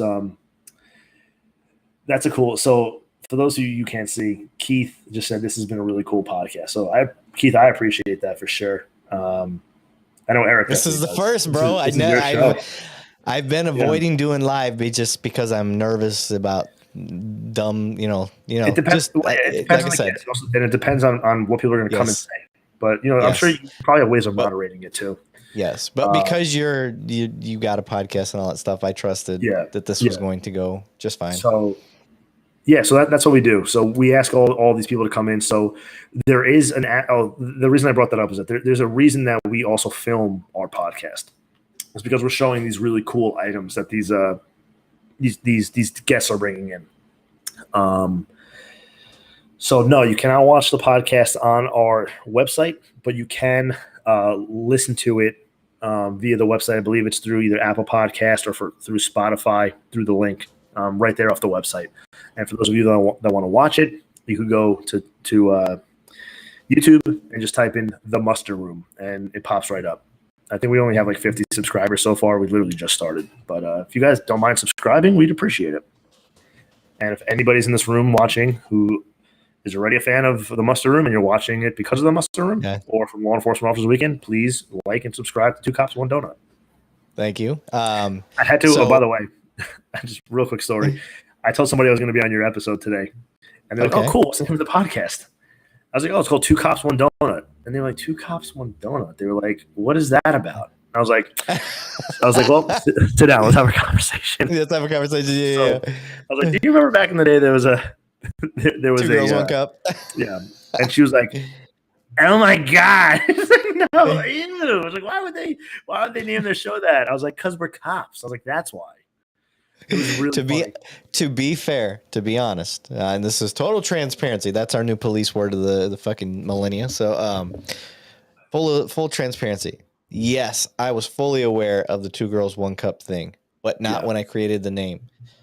I am a big podcast guy. I love podcasts. So Joe Rogan's, obviously, if you watch any of my YouTube. Phenomenal podcast. Phenomenal. Yes. If you watch any of my in-studio podcasts that I do, I copied him. I did the same exact shit he did. 3 camera angles and just go back and forth and open conversation, long form discussion. Look, we're at 2 hours, 4 minutes already. And there's no signs of slowing down because it's just the natural progression of the conversation. So that's what I like to do. But in doing that, I've found a bunch of podcasts I like. One of those is 2 Bears, 1 Cave. Oh, dude, we just became best friends. Yes. I listen to it religiously. Yes. So that's where I got the name from. Tom Segura and Bert Kreischer. My 2 favorite comedians in the fucking world. Yes, the Machine. I love him. Oh, God. Yes. I love, yes. Yeah. So I watch and listen to those guys all the time. I listen to Your Mom's House with Tom and his wife, also very hilarious. Anyway, but I love 2 Bears, 1 Cave. I listen to that all the time. They're just a great comedic duo together. They're phenomenal. Oh, yes. So when I decided to name the podcast, I'm like sitting there, I'm like, well, what's out there? And I'm looking, 2 Bears, 1 Cave. How can I play it to police? 2 Cops, 1 Donut. Perfect. And it literally, I named the podcast when I started thinking of it within 10 seconds. And it was that quick. No thought ever to 2 Girls, 1 Cup. And then really, I had already launched. And then my buddy was like, oh, that's funny, dude. Like 2 Girls, 1 Cup. And I'm like, oh, shit. Yeah. Well, 2 Bears, 1 Cave is an extension also of 2 Girls, 1 Cup. Yeah. So I was like, I just never put 2 and 2 together because I'm an idiot. Right. Oh, man, that's funny. After that, I was like, fuck it. I don't care. Like, if that's how, if you will understand my sense of humor, if that's where you're at, and that's more than likely the people I'm going to draw in. Yeah. So. Yeah. Keith said it is. I just live in New York. That's great. Oh, sorry, I was trying to get that off of there. Anyway, yeah, so that's how I came up with the name of the podcast, and it's been going it's a great name. So have you, before the name of my podcast, have you ever heard of, well, you're military, you probably have of a muster room? Yeah, for sure. So a lot of people who aren't military never have heard of a muster. They don't. Yeah, to muster. Yeah. But they may have heard it in passing, but they don't know what it actually is. So when we were toying around with the idea of what we were going to call the show, week in the NYPD, we call it's a muster room. That's where we go. That's where our roll call is. Yeah. But a lot of other agencies don't call it that, right? It's the roll call room or whatever. The meeting room. Yeah. Yeah, I think actually we call it the roll call room. Right. So unless you're military, muster typically is not like a word that you would use commonly. But we ended up sticking with that name because, we are attacking most first responders and military to watch the show. So we figured to keep the name. Plus, we're trying to get sponsored by Heinz or a spicy brown mustard or Dijon. Yeah, the mustard room. Yeah. We talk about it. We do some mini episodes too. So we'll bring on guests who aren't really related to mental health, but even though kind of everything is, you kind of spin it that way. But we'll bring on guests who may have nothing to do with like our typical show. And one of the ones, our first episode was a mini episode, and we actually talked about why we call it the muster room, and we give a shout out to Heinz or whatever the fuck their name is, and tell them to come sponsor us, send us free mustard. Yeah. That's awesome. We have a whiskey here called TX whiskey, and it's actually right out of the city that I work for. That's awesome. And I have constantly, because I drink TX whiskey religiously. I love that stuff, and I've tried to get them to, you know how it is, and now trying to get them to be a sponsor and all that. Not stuff. Easy. We've been getting sponsors now for Law Enforcement Officers Weekend for 6 years. We do 16.5 million Facebook views every 3 to 4 months. So typically the muster room? No, Or law you enforcement mean officers weekend. law enforcement? Oh, yeah. Yeah, and typically we get anywhere between 2 to 6 million views a month, and even with that, we still get a lot of pushback on trying to obtain sponsors and partners. So it's not easy. Yeah. I recently scored my newest sponsor. Congrats. Which I appreciate it. Again, I don't just I probably missed out on a couple sponsors because I'm like, you know what, I don't really care for what you have. Yeah. They're, real estate people are constantly trying to be sponsors. Real estate, we get a lot, and we get a lot of insurance or lawyers. We tend to get a lot of that. Yeah, and I'm just like, no, that you don't fit, and I'm good. So I'm right now. Actually, So tell us how you got KY Jelly as a sponsor. Go ahead, tell us. Yeah, so I was dried out and my Jergens was out, and so no, I'm gonna give my guys a shout out. Listen, guys, if you like, what got me tuned into these guys, Agent Security, is one, there's another cop who follows the podcast, and he kept posting these videos of this security camera footage.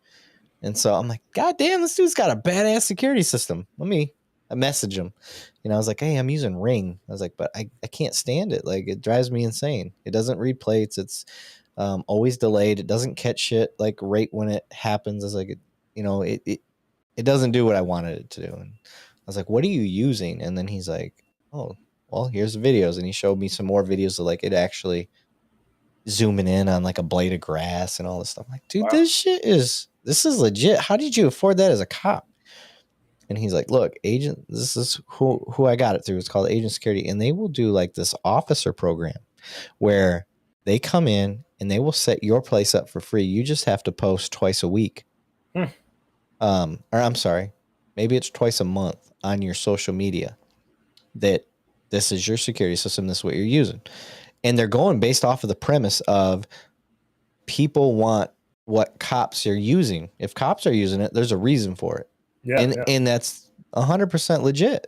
So I was like, okay, I'm on board. This is cool. How do I get set up? So, we're in the process of setting up my place, but just because I know the system itself is pretty legit. Matter of fact, it's beyond. It's like here's Ring, the middle of the road. Maybe this is way up here. It's like it's the two bears of one cave. Yes. Version of security systems. Yeah. Yes. Yeah. Top of that. Yeah. And do your research, people. I would, if you follow me, you already know I'm not going to bullshit you.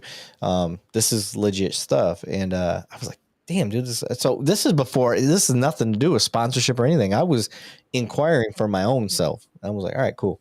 So him and I get to talking. He's a police officer in a surrounding agency. And I'm like, dude, this shit, and he's like, yeah, dude, you should get set up. So I was like, all right, cool, let's get set up. So he's like, hey, I happen to know the owner. He's in Texas as well, out of Conroe, actually. I was like, all right, cool. So we get in contact, and I'm like, hey, if you ever want to I'm telling this other officer, if you ever want to do the podcast, like, come on, we'll talk about what you do and I'm doing the basic stuff. Long story short, we end up getting into deep conversation. The owner gets involved, and boom, sponsorship. And I find out the company is owned by a Marine. He's a former Marine. All the people he hires are either law enforcement, military, or some sort of first responder. I mean, I'm like, I was making a joke. I'm like, dude, you're like the Chick-fil-A of freaking security camera system. So he doesn't work on Sundays. Yeah, right. So if you guys are listening, and if you're like, oh shit, maybe I should check into this stuff. Like, I'm all about doing your own homework, people. But if you decide to go with them, tell them 2 Cops 1 Donut sent you. It will get you a discount, all that good junk. And if you tell the muster room sent you, you'll actually pay an extra 7%. So definitely use the 2 Cops 1 Donut go-to. Yeah, but he's trying to move out past the southern states. So I'll get him in contact with you and see if he can't help with the muster room. We've turned down multiple offers for sponsorships for this season. because we're already halfway through season 1. We're only shooting one more. So what we do, the way we do it, we'll shoot 3 to 5 episodes in one day. We'll start at 9 a.m. for setup, and we may not leave the studio till 7 p.m. And we'll bring in multiple guests that day, and then we release it every Monday. So we're essentially almost done. We're doing probably 1, maybe 2 more video shoots at most, and then we'll be done with our full season 1 through probably the end of August, early September, and then we'll probably start looking into gaining potential sponsors for season 2. So now's the time. Now's the time to do it. Actually, if anybody wanted to actually jump on as a sponsor, which you should, because we get tens of views on the Muster Room. That's what I say too. You definitely want to sponsor us. Yeah. So let us know. Reach out to us either on our website, on Instagram, social media, or most importantly, the one that we check the most would be our OnlyFans page. Yeah, that's where we get guys, chubby guys in gun belts only. That's right. So yeah, especially if you got a feet thing. But right. So what's the next direction for the Muster Room? Season 2. Wow, good question. So there's a lot, right? Where I don't fucking know. Yeah. I don't know. I don't know what's gonna happen. We may shut down tomorrow, but if we don't, we're really trying to create our own podcasting studio somewhere in New York City. Where I don't want to say who it is because it may not happen. I don't want to jinx it, but there's a major network who's shown interest in the show, and they are I got to be careful with what I say. They're a big law enforcement company. And they've shown interest because we've done some works on the side by side with them, and they saw what we were able to bring in. So if they get on board as a partner or a sponsor, I think we can actually make that happen. Nope, Keith, it's not 511, but I had a feeling a lot of people were going to think that's who it was. Now, I just text you on Messenger. You tell me. Close. Not them, but you're in the right direction.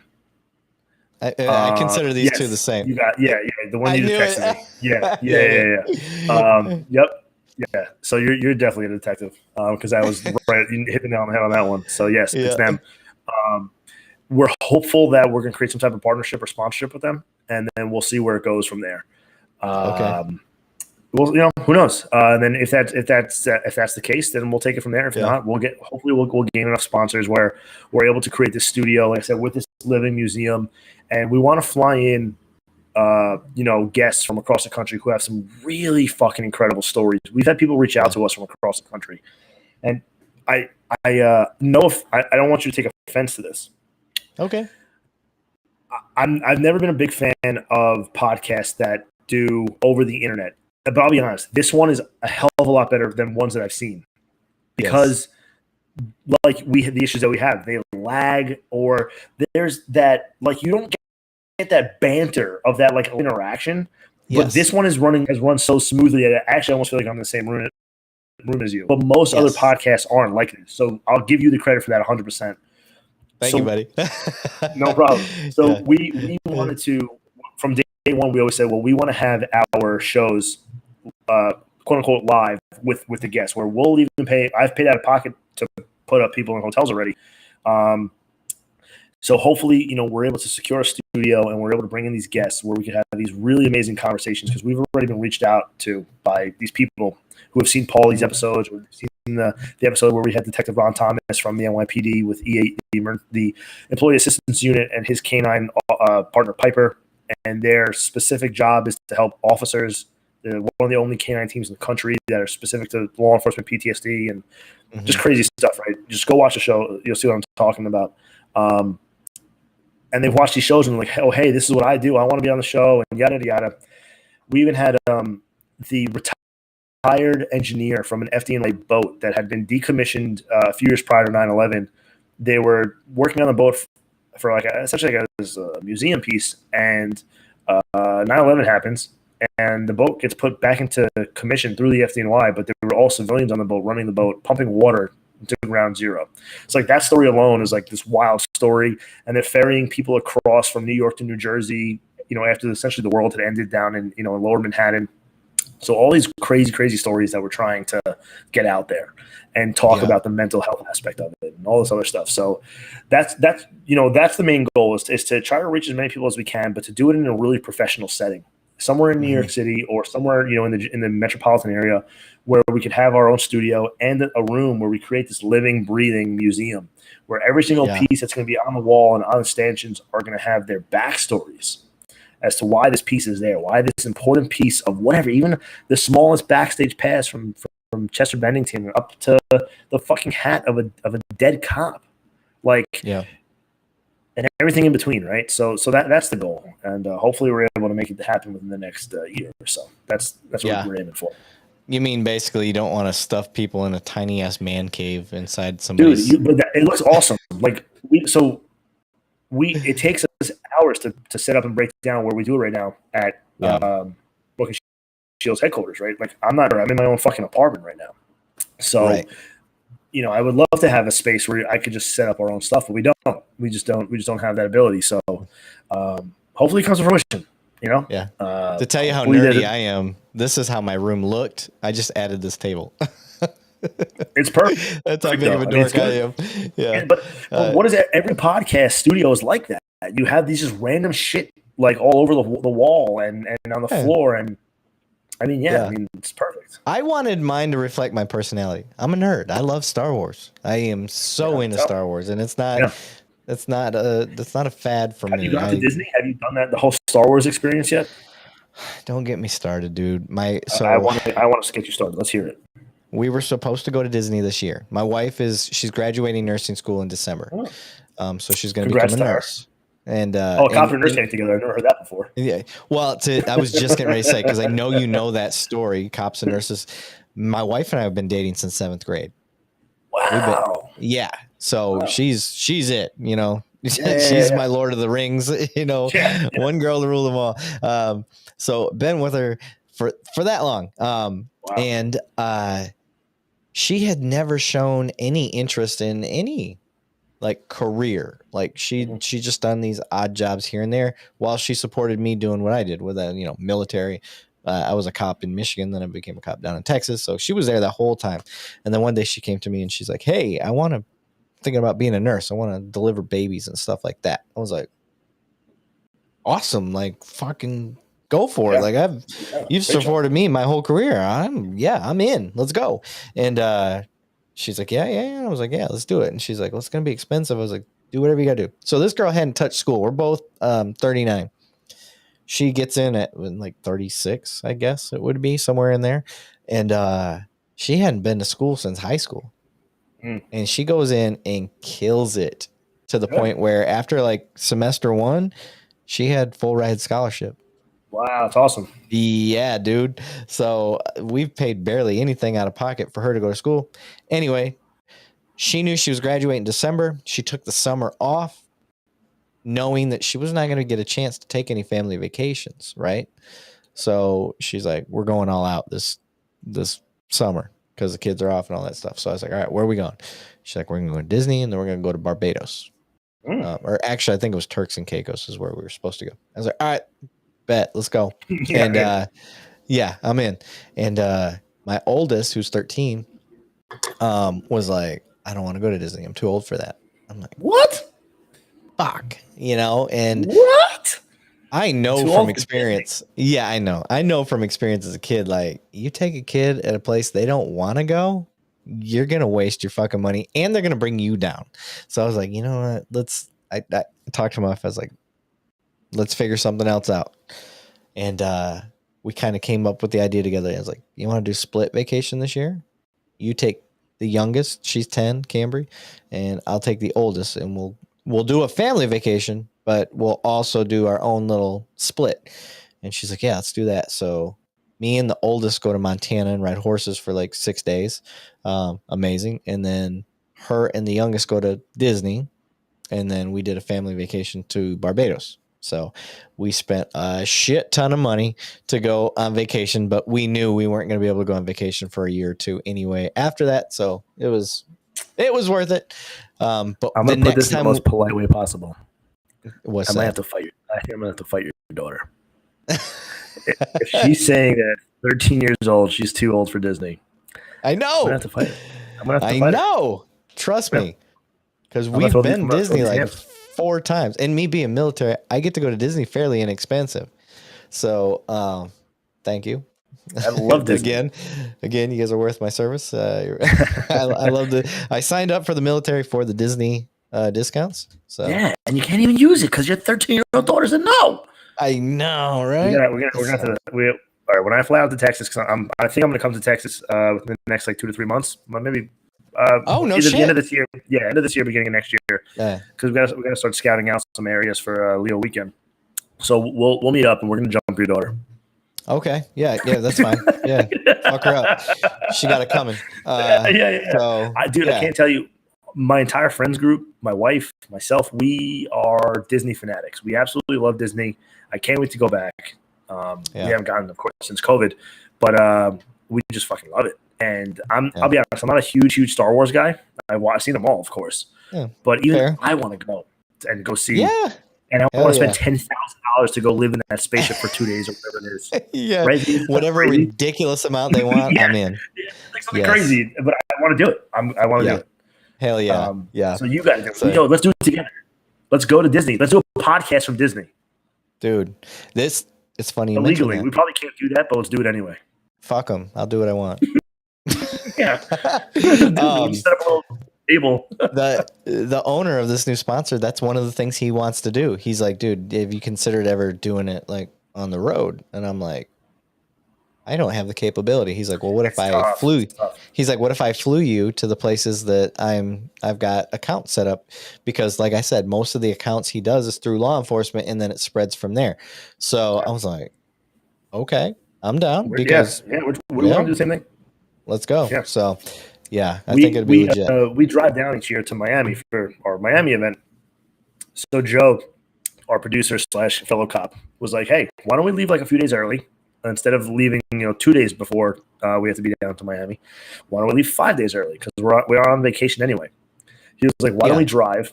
Because we do it every year. We drive from New York down to Miami. We do it in about a day and a half. It's not terrible. It's about we do 10 hours. We do for the first day is 10 hours, and the second day is like 12 hours. And we're going like 100, except for Virginia, because we all know what happens in Virginia. So we want to stop off in multiple different states and interview like 1 or 2 people per state. So that would be like a really cool thing to do. And we thought, it's probably not possible, but I was like, why don't we like pull over to the side of the road and do a podcast with a state trooper from each state? Yes. Probably not allowed. Probably not allowed. Yeah, because they're on duty. Cool. Yeah. But I just thought that'd be really cool. Yeah, I agree. I'm with you. I've had the same type of idea. A little shout out to the Blue Voice. So to go in line with what you do, Austin, the Blue Voice, he's got like almost 100K followers, I think. Nice. But his whole thing is the same PTSD with it will be a good resource for you. So I'm giving him a shout out right here, even though he probably didn't ask for it. He will be able to get you all sorts of guests and the stuff that you're looking for. Blue Voice, hit me up. I'm gonna hit you up. I'm gonna find out where you live. I'm gonna come hang out. We'll have lunch together. Yeah. And let's chat. I appreciate it. He's a great dude. I mean, on a personal level, I've talked to him. Like we've chatted on the phone and stuff. Like on a personal level, he's a really good dude. So that's great. Just send me a social security number. I'll take care of the rest. Yeah, his credit score is not so good, but yeah. And then obviously, I told you I think Bruce Anderson would be a great one for you from my crowdsourcing, and then my dad, his shooting and the stuff. Yeah. Oh, episode 5 for me. If you want to check out, I gotta check it out. Yeah. That's it. If you want to start with the one with my dad, that was a good one. Okay, I'll check it out. What's he saying?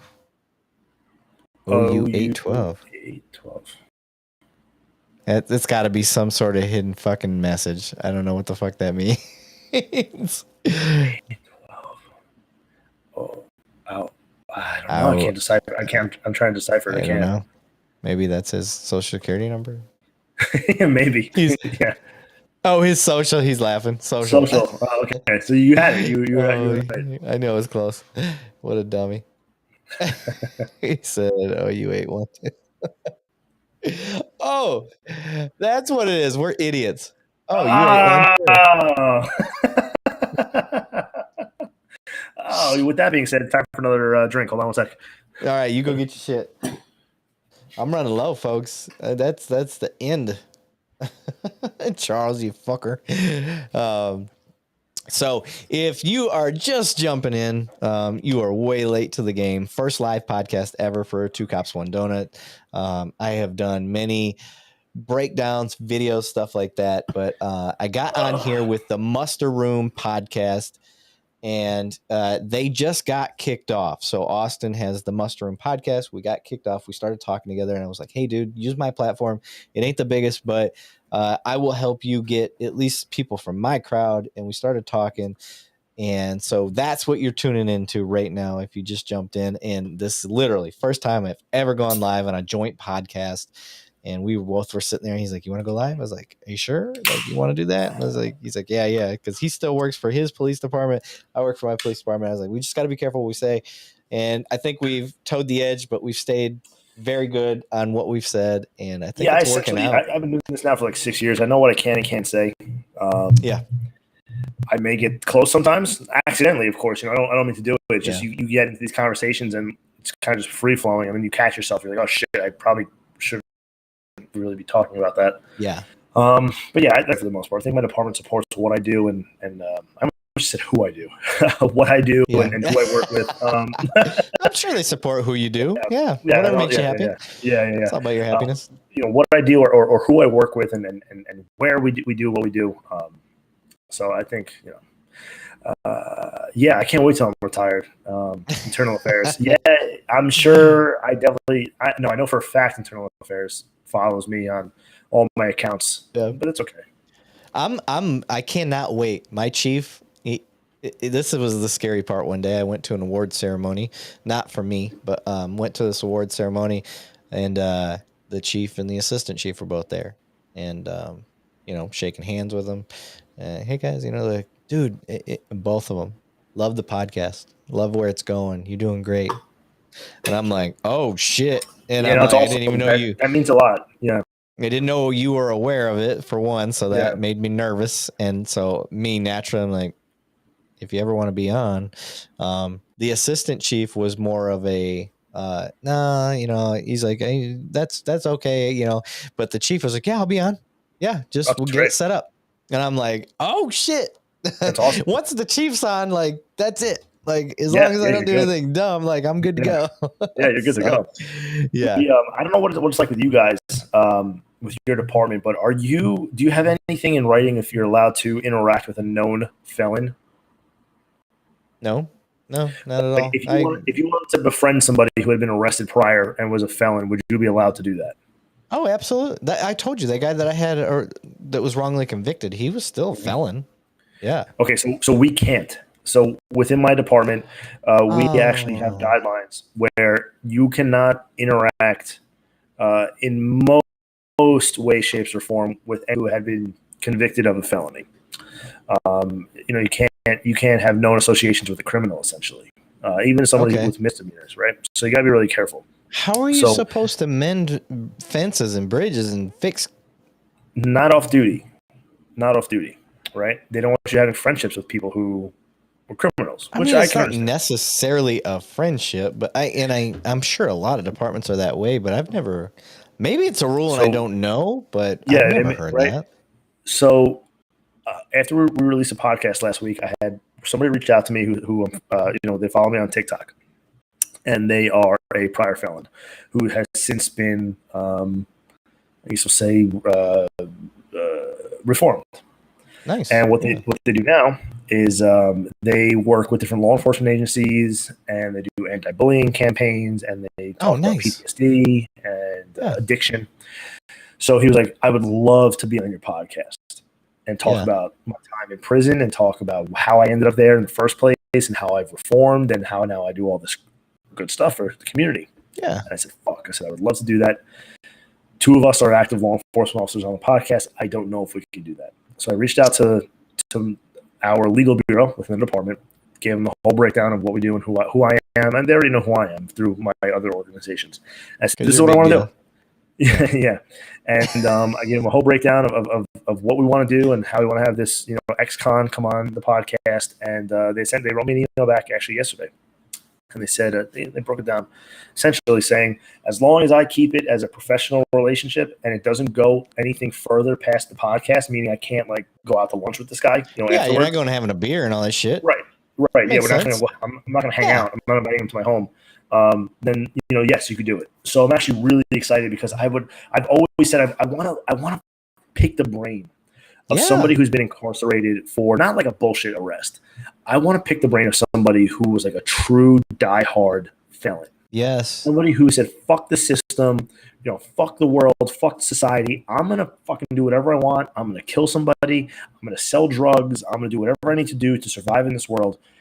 And I want to know, I'm just fascinated with how'd you end up there in the first place? What was your childhood like? Why did you do what you do? Do you regret it? What is something that you would do? I just love it. I love the psychology behind it. I'm terrible at psychology. I failed 100 times in college, but right. So I'm really excited and looking forward to this podcast with him. It's probably going to be season 2 if I had to guess, but okay. I think that should be such an interesting show. Yeah, and to go that's from one of my favorite. To and now how he completely changed his life and now he's working with law enforcement. He went from hating cops and being behind bars because of these people to now working with them and doing all these PTSD and suicide awareness and drug prevention. I just think that's such a cool story. Yeah. I'm you hit the nail on the head. That was that's one of the hardest things I've been able to or haven't been able to do with this show. And a matter of fact, I had a podcast earlier today and we had this discussion. I said, I've really wanted the anti-police person on here. I really tried to I actually had a troll hit up my, Facebook group, and it was a Black Panther thing. And, there's a lot of law enforcement guys on there and girls, and, not trying to be sexist or anything like that, but, and they got on there and they said their anti-police thing, and all these cops jumped them, and they're like, take them off, get them out of here. I'm like, no, that's not the purpose of this podcast. I'm not trying to stifle their First Amendment right on here because you don't like what they said. How are we going to fix anything? The point is to figure out why they feel that way. Yeah. Come on. And I sent them a private message. I didn't even call them out. I said, hey, look, I'm with you. I want to know why you feel that way. This is how we fix things. Tell me how we got to that point. And I don't get anything. I typically have not gotten any feedback from some of they're coming on to troll. Yeah. But the other thing I don't get is they don't continue. So something I'm saying is working. Something I'm saying is working because they don't continue to troll. I've lost a lot of high school friends because of it, because of me being a police officer. I've had some who I've known my entire life, and during this whole defund movement, out of nowhere, just calling me racist. I'm like, what? You know me? We were good friends in high school. What do you mean I'm racist? You're like, I'm Jewish. I'm like, yeah, they're calling me I'm already an endangered species, sir. Yeah, maybe did you forget that the same people that were marching through wherever the fuck it was with the pitchforks don't want just blacks dead, they also want Jews dead too? Yeah. I'm in the same category, dude. Do you remember the Holocaust? That shit's still real, right? So I don't know, whatever. So they call me racist. A lot of them defriended me on social media, and all I would do on social media, you could go back and look at all my Facebook posts. You could look at my Instagram posts. I never antagonized anybody. All I did was send out information regarding statistics. BLM and the far-leaning left and all those who are anti-law enforcement hate statistics. When you actually bring numbers into the argument and you say, whatever you're saying, prove it, show me the numbers. And they can't. Yep. And they go, oh, you can't? Well, let me show you all of the number of law enforcement related deaths, right? And then let's say you start with 150 in the entire country, and you start breaking it down. Out of the 150, 146 were because they had a weapon, and then you break down the additional 4, and then you start doing all these statistical conversations with them, and they just can't handle it. So I've lost a lot of friends from that, but I still have some friends who originally were posting all the BLM bullshit on their pages. They were posting the black boxes on their Instagram, whatever they were doing, where I'm still friends with them. I never deleted anybody off my page. They just deleted me. So one of these days I would love to bring one of them on the podcast, because at least we have that friendship where I still think that, neither of us would actually try to harm one another physically, or not, of course not physically, mentally. Yeah. And I think we'd be able to have that adult conversation as to, why are we posting those things? Mm-hmm. And I have a buddy, I have a buddy who's he's about to graduate with his doctorate degree in Florida. And he's doing like criminal and clinical psychology. And there's something called virtual signaling, where essentially what it means. Oh, yeah. Yeah. So essentially, for those of you who don't know what it is, you try to prove yourself in the eyes of others by posting a Facebook post or putting up that black box on Instagram saying, hey, look at me, I'm doing something really good. But really, you don't know what the fuck you're even talking about. And that's really what the whole BLM movement was, with all these people who didn't even know what the BLM movement was for, but they felt like it was the cool thing to do. Yeah. And they don't realize cops got killed because of it. Yep. 5 cops in Dallas got murdered because of the BLM movement. And how many cops since then? That was what, 2020? 2019? No, maybe it might have been before that, right? Maybe 2018? I think 2017. It felt like it was like so recent, but it actually been longer. 5 cops got murdered in Dallas, and since then, how many cops have been murdered because of the BLM movement, because of the defund the police movement? Yeah. Nobody realized the damage that they were doing until now. It's too late, and now you finally have cities that are far leaning left that are going, "Oh fuck, yeah, we fucked up. Yeah, we messed up." And all these companies, Major League Baseball, the NFL, Pepsi Cola. Well, there's one company who's still sticking to their guns. Who I'm gonna shit on it. Can I shit on the company real quick on your podcast? Am I allowed to do that? Fine with me. I'm not the one saying it. You're saying it. Fuck Ben and Jerry's. So Ben and Jerry's, for those of you who don't know, I mean, those guys seriously hate law enforcement, and they've created flavors, the defund flavor, and all these other flavors that, look it up, Google it right now, you'll see it. Where I had no idea. Ben and Jerry's is pushing a significant amount of money and a completely false narrative towards the BLM defund movement. So fuck Ben and Jerry's. Okay. I had no idea. Look it up. Google it right now. You'll see. I don't need ice cream, so I do eat ice cream. I'll be honest. In Texas, we have Bluebell. Okay. And Bluebell is like that state ice cream. Like gotcha. So I used to love Ben and Jerry's. They had phenomenal flavors, but once I learned of all the stuff that they were doing, and they were publicly doing it, openly doing it, and posting all this crazy shit on their social media pages. Yeah. And they're still doing it. They're still doing it, even after everything that they've been talking about is proven to be completely false. Yeah. They're still pushing this narrative. We have a program out here called Be the Change. It's pretty good narrative, pretty good movement. I'm behind it, and it's basically like, be the change you want to see. That's the basic message. Like if you do have a problem with law enforcement and you want to see it turn into something different, whatever it is that you have a problem with, be that change. Come in, help make a difference. And that program alone, that message in my, like, it's no different than telling somebody, come do a write out. Like that's the ultimate fix, I think, for a lot of things. You've got this, I'm never going to go to somebody that is a pickle factory worker and be like, you guys are fucking up. You guys are doing this stuff wrong, blah, blah, blah, blah. Not without going to the pickle factory. Let me see what you do. Hey, like why are the jars so hard to open? I need to understand. Like, show me what the deal is. So the ride along, that's the same premise. Like, yes, you can complain about police work, but come out and at least see it firsthand, ask questions, and then have some sort of a educated opinion on how it goes. And they'll never do it though. Yeah, for the most part. Yeah. They don't want to be proven wrong. No. And they're stuck in the ways. So, how typically long are your podcasts? So we'll shoot an episode, maybe about an hour and 15. And you have to remember they're pretty strict because we have other guests that are following up afterwards, or they're sitting in the same room as us, so they're literally on the couch behind us waiting. So we'll do about an hour. Okay.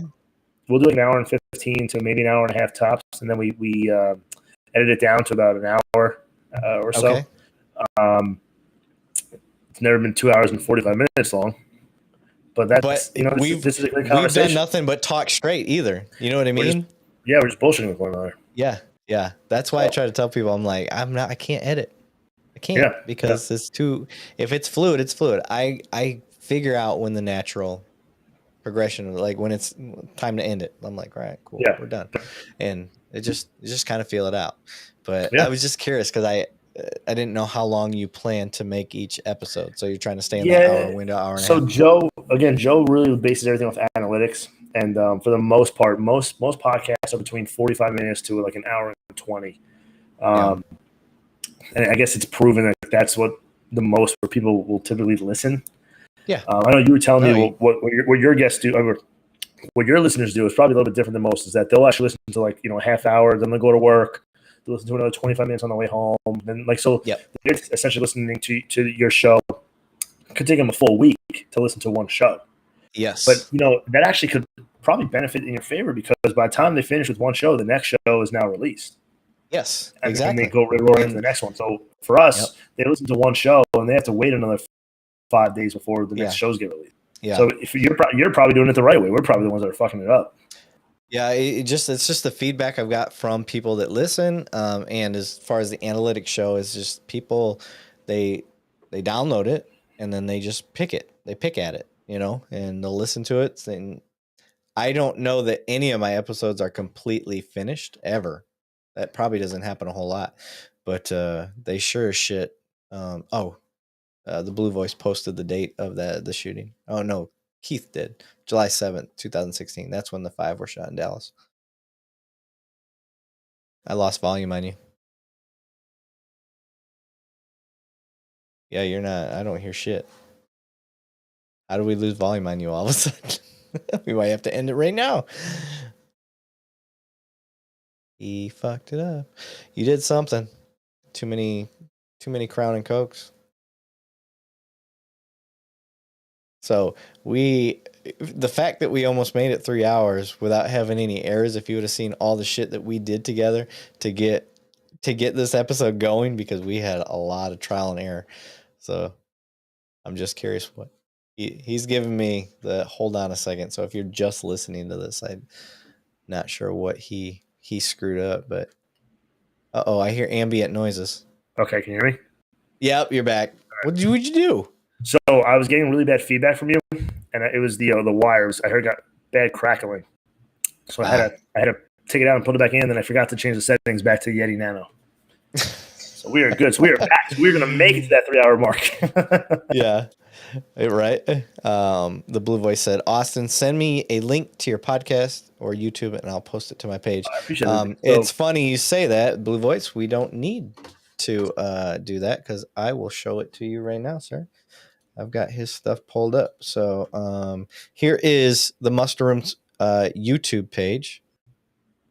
Matter of fact, I will copy it and paste it into the chat.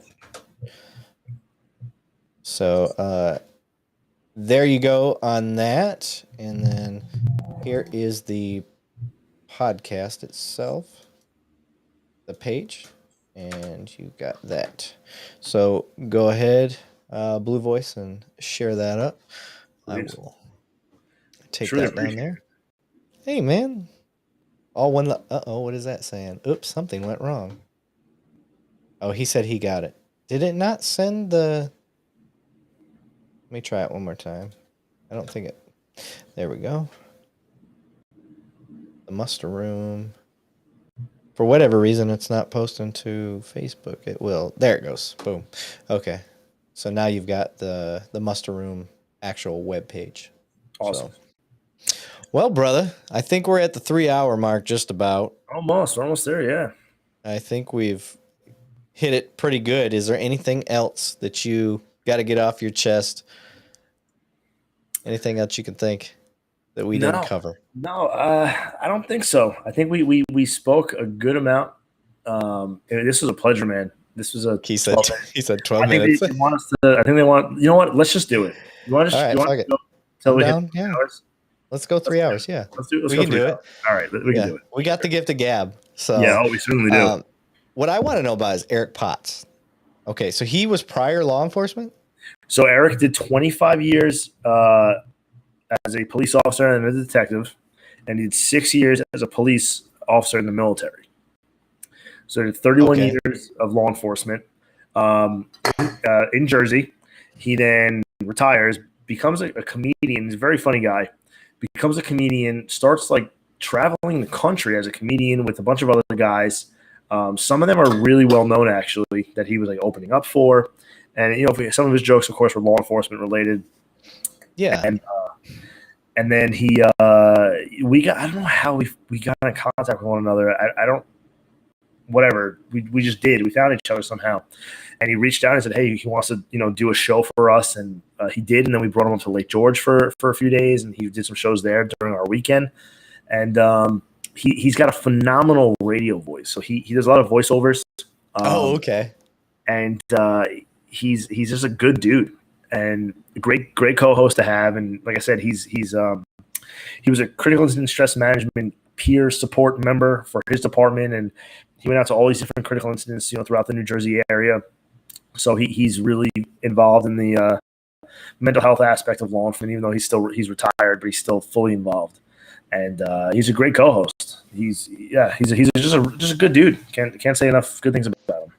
That's awesome. I'm about to have Chad Prather on now. He's a Texas comedian, and he actually ran for governor here in Texas. Really? Okay. Yeah. I mean, like seriously ran. Like he put a lot of people on their heads because of the stuff he was saying. Like very controversial. Not controversial to me, like as far as like, what the fuck are you talking about, dude? It wasn't that type of thing. It was just he's very right wing. Like that's his thing. And that he says what he's got that the thing comedians can get away with that you and I can't. We can't truly say what we think, what we feel, just because of the nature of our job. Yeah. But he's got that freedom, and he just says whatever the fuck he wants. And Joe Rogan, that's another reason I love Joe Rogan. He does the same thing. Says whatever the hell he wants. Yeah. Dave Chappelle. Comedians have that freedom because of their own boss, and they can say whatever they want. They've lost a lot of it, though. Yeah, but you have the ones that are considered great are the ones that don't give a shit and keep pushing through it. Yeah. Bill Burr, Dave Chappelle, Joe Rogan, Chad Prather. You got all these guys that they don't give a shit. They're gonna keep saying what they want to say, and some get sunk, but some rise to the top, and those are the ones that just keep rising to the top because they stick to what they say. They don't backtrack. They don't try to make excuses. They're like, no, that's how I feel. I'm going to say it. And this is my First Amendment right. Cancel and silence Chappelle so many times. You're not going to cancel Chappelle. No, you can't. He's too fucking good. Greatest comedian in the fucking world. Yeah, he's too good. And just because it's comedy. Just because they say it doesn't mean they mean it, doesn't mean they believe in it. It's to get a laugh. Right. If it works, it works. If it doesn't, it didn't work, and they move on. They try new stuff. But the stuff that the minority is getting pissed off about, the majority are laughing at. Yeah, yeah. So I was actually asked to run for state assembly here in New York very recently. State assembly. So New York has the legislative branch. They have a state Congress, congressional members, and then they have assembly members. So it's just a branch of government. And I was asked to run very, very recently. I won't get too much into it, but it was an honor to be considered and asked, and I very, very much considered it. Ended up turning it down, right before I had to make my final decision. But you never know. Yeah. Maybe 2 years, maybe it might be my right time. But you're going to start seeing, you already are, a lot of prior military and law enforcement members who probably would have never thought about going into government beforehand. have now said, well, someone's got to stick up for us, and no one else is doing it, so it's going to be me. And I hope that come November, you're going to see a lot of level-headed people get elected into government, whether it's both Republican or Democrat. You can't be too far right, you can't be too far left. You got to meet in the middle. And our country has gotten so far away from that. Hopefully, we get a lot of. I really like. Who's the lady out of Hawaii? Damn, I can't think of her name. She ran for Tulsi Gabbard. That Tulsi Gabbard. Okay. That lady.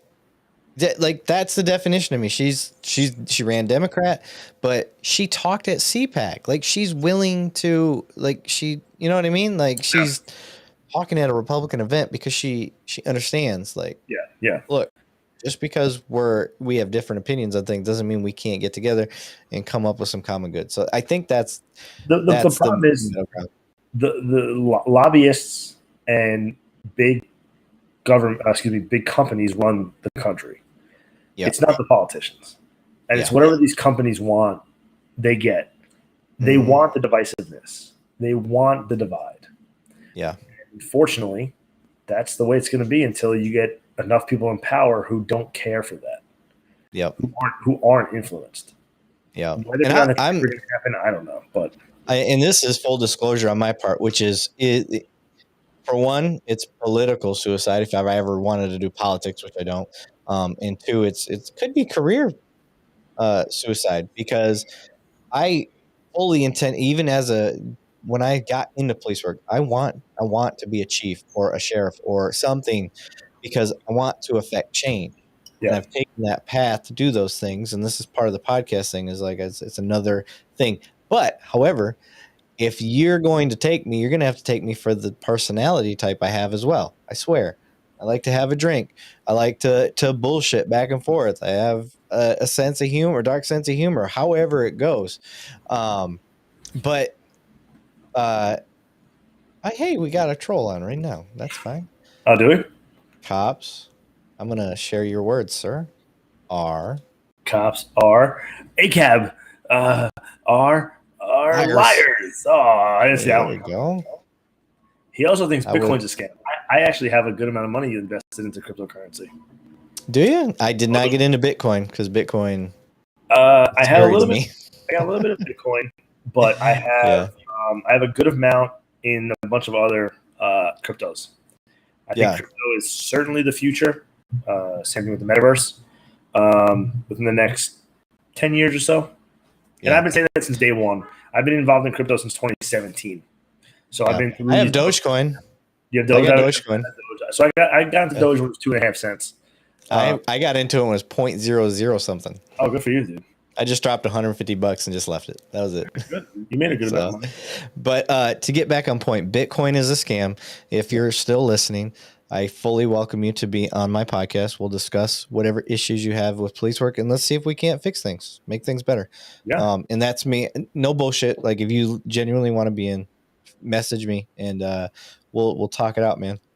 We don't have to agree, but at a bare minimum, you can at least tell other cops why you feel the way you do, and maybe they can avoid following that path later on down the line. So sorry you feel that way, bud, but the point of the podcast is to fix things. So I fully support you to get on here and say cops are liars. Like, if that's how you feel, man. What's up, buddy? All right. What's your favorite type of bread? Sourdough. Good choice. Yeah. Okay. Hands down. All right. Favorite dessert? Pumpkin pie and tiramisu. It's tie. Really? Yeah. I'm big Italian family, but big pumpkin junkie. Can I be honest with you? I hate tiramisu. Yeah, well, that makes sense, you know. Not a big coffee guy, so that's why. Yeah. Yankee. Yeah. Not sure what that has to do with anything. So I'm a creme brulee guy though. Love creme brulee. Hell yeah. I'm not a sweets guy, period. But I've had creme brulee. It's good. I don't know if you can tell. I know I'm very much in shape and I'm super skinny, but I love my desserts. Okay. Yeah. Love my desserts. Love my pizzas. Love my bagels. Pizza is my kryptonite. I don't care what type of diet I'm on, and if I had just ate, if somebody brings a fresh pie by me, I'm eating that shit. Have you been to New York? Yeah. So you've had like real pizza. Yeah. Yes. How's the pizza in Houston? Houston in Texas. We've got a lot of Albanians down here that have opened up some pizza joints, and they're legit. So they came from New York and essentially. Yes. So here's my philosophy. I think it's actually been proven already. The bread in general, right? Pizza, bagels, etc., muffins. The reason that they're so good in New York is water more than anything. Yeah, they're probably already making it, but unless they're shipping water from New York, which actually happens, there are companies that do that to different parts of the country to make pizza, bagels. You're never going to get that same type of quality. Yeah. Yeah, and I'm with you. Yeah, I think the water is a big part of that. The minerals that are in it definitely make a big difference on the pizza, the mozzarella, where they get the mozzarella from. That's a big deal too. Next time you come to New York, I'm going to take you to I'm taking you to the Bronx, and we're going to go to Little Italy in the Bronx. Okay. Hell yeah. Goodfellas. Let's go. The old school costume. Yeah. Mozzarella. I got to talk like this everywhere I go. Yeah. So get these prosciutto with the fresh mozz and the balsamic glaze and boy.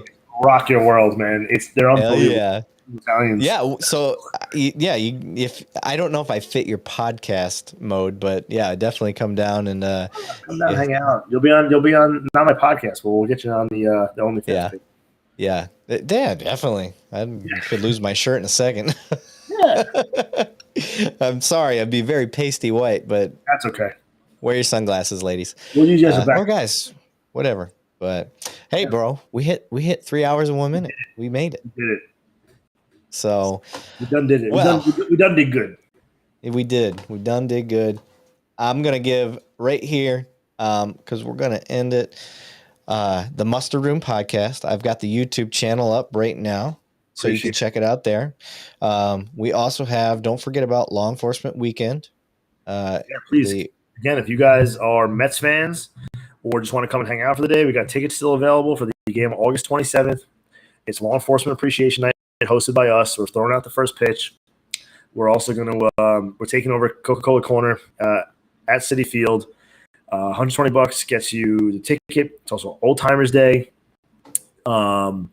We have T-shirts and hats, and all that's included with your ticket. So it's going to be a great time. August 27th. Go to the website, and then of course we have our big Miami event this coming October. Only a few hotel rooms are left. October 7th to 10. And lastly, we have our annual motorcycle ride. So nice. That's also in October. It's called the Ride for Remembrance. We ride throughout Long Island. So if you're a motorcycle guy, come on out. It's like $20 or $30. Comes with both breakfast and lunch. And we go for a really fun ride. And then afterwards is usually music and raffles and a bunch of stuff. So very cool. Yeah. Well, I'm definitely going to get more involved, sir. Like I said, I'm gonna add you all to my my sponsors and charities page. So I will get the LEO weekend on there, and then if I can help out any other way. But other than that, brother, man, I appreciate you being on. Hey, man, listen, I appreciate you reaching out and asking to do this, because like I said, I told you this the other day. I had been following Two Cops, One Donut, I think almost from the very beginning. I don't know how I stumbled upon you or your page originally. How you've been doing this for now? Like 2 years? No. I've only been a year and a few months. Okay, I started April 27th of last year. So I probably stumbled upon your page May of last year. Like you were super brand new, and I had just been following you and watching some of the shows, and just as luck would have it, you and I our faces cross paths, which I knew they would, because I mean our community as a whole, the law enforcement community, the podcasting community, the social media community is super small. And when you said, "Hey, I want to have you on the show," I was like, "Fuck yeah!" Like I've been kind of waiting for this, and I was super excited when you asked me to come on. Yeah, man. I was like, as soon as you said that you were coming out, because I don't know how I got tagged into the muster room itself, but I saw maybe you had posted it on your personal stuff. I might have, yeah. And I was like, oh shit, what's this? So I look at it, and I think that's one of the ways that that I keep growing, is because I actually invest my time into looking at my members. Like, I'm like, hey, what are they got? I look through my Facebook feeds and I see what y'all are posting, and it's fun for me. I like what y'all post. So I'm reading through it, and I'm like, the Muster Room podcast, what the fuck's that? So I click on it. I'm like, oh shit, this is legit. Let's go. And then you said you went live, and I looked, I was like, dude, let's get your stuff out there. This is great. Yeah. So right away I was like, I'm on board. And then you started telling me about the LEO weekend and all that stuff. So I was like, well, fuck, we got a dual thing here. So it's gonna be a good this is awesome. It was meant to be. So I'm glad we did this live. Seems like it was a hit. Everybody seems to like it so far. I think we got some pretty good feedback. Yeah, I mean, we didn't kill it in views by any means. We got in the 10s, so. But that's all right. I ain't complaining, man. It's better than nobody. So but somebody wanted to hear what we were saying. 10 of them, all 10 of them. Look at this fucking guy, fucking Keith. Let's go 4 hours. No, bro. All right, let's do it. I gotta go get some more crap. I'm hungry. I want to go eat something. Go eat. But all right, bud. I appreciate you, and thanks for being on, man. I appreciate it, man. And a lot more to come from both of us, for sure. Absolutely. Deuces. All right,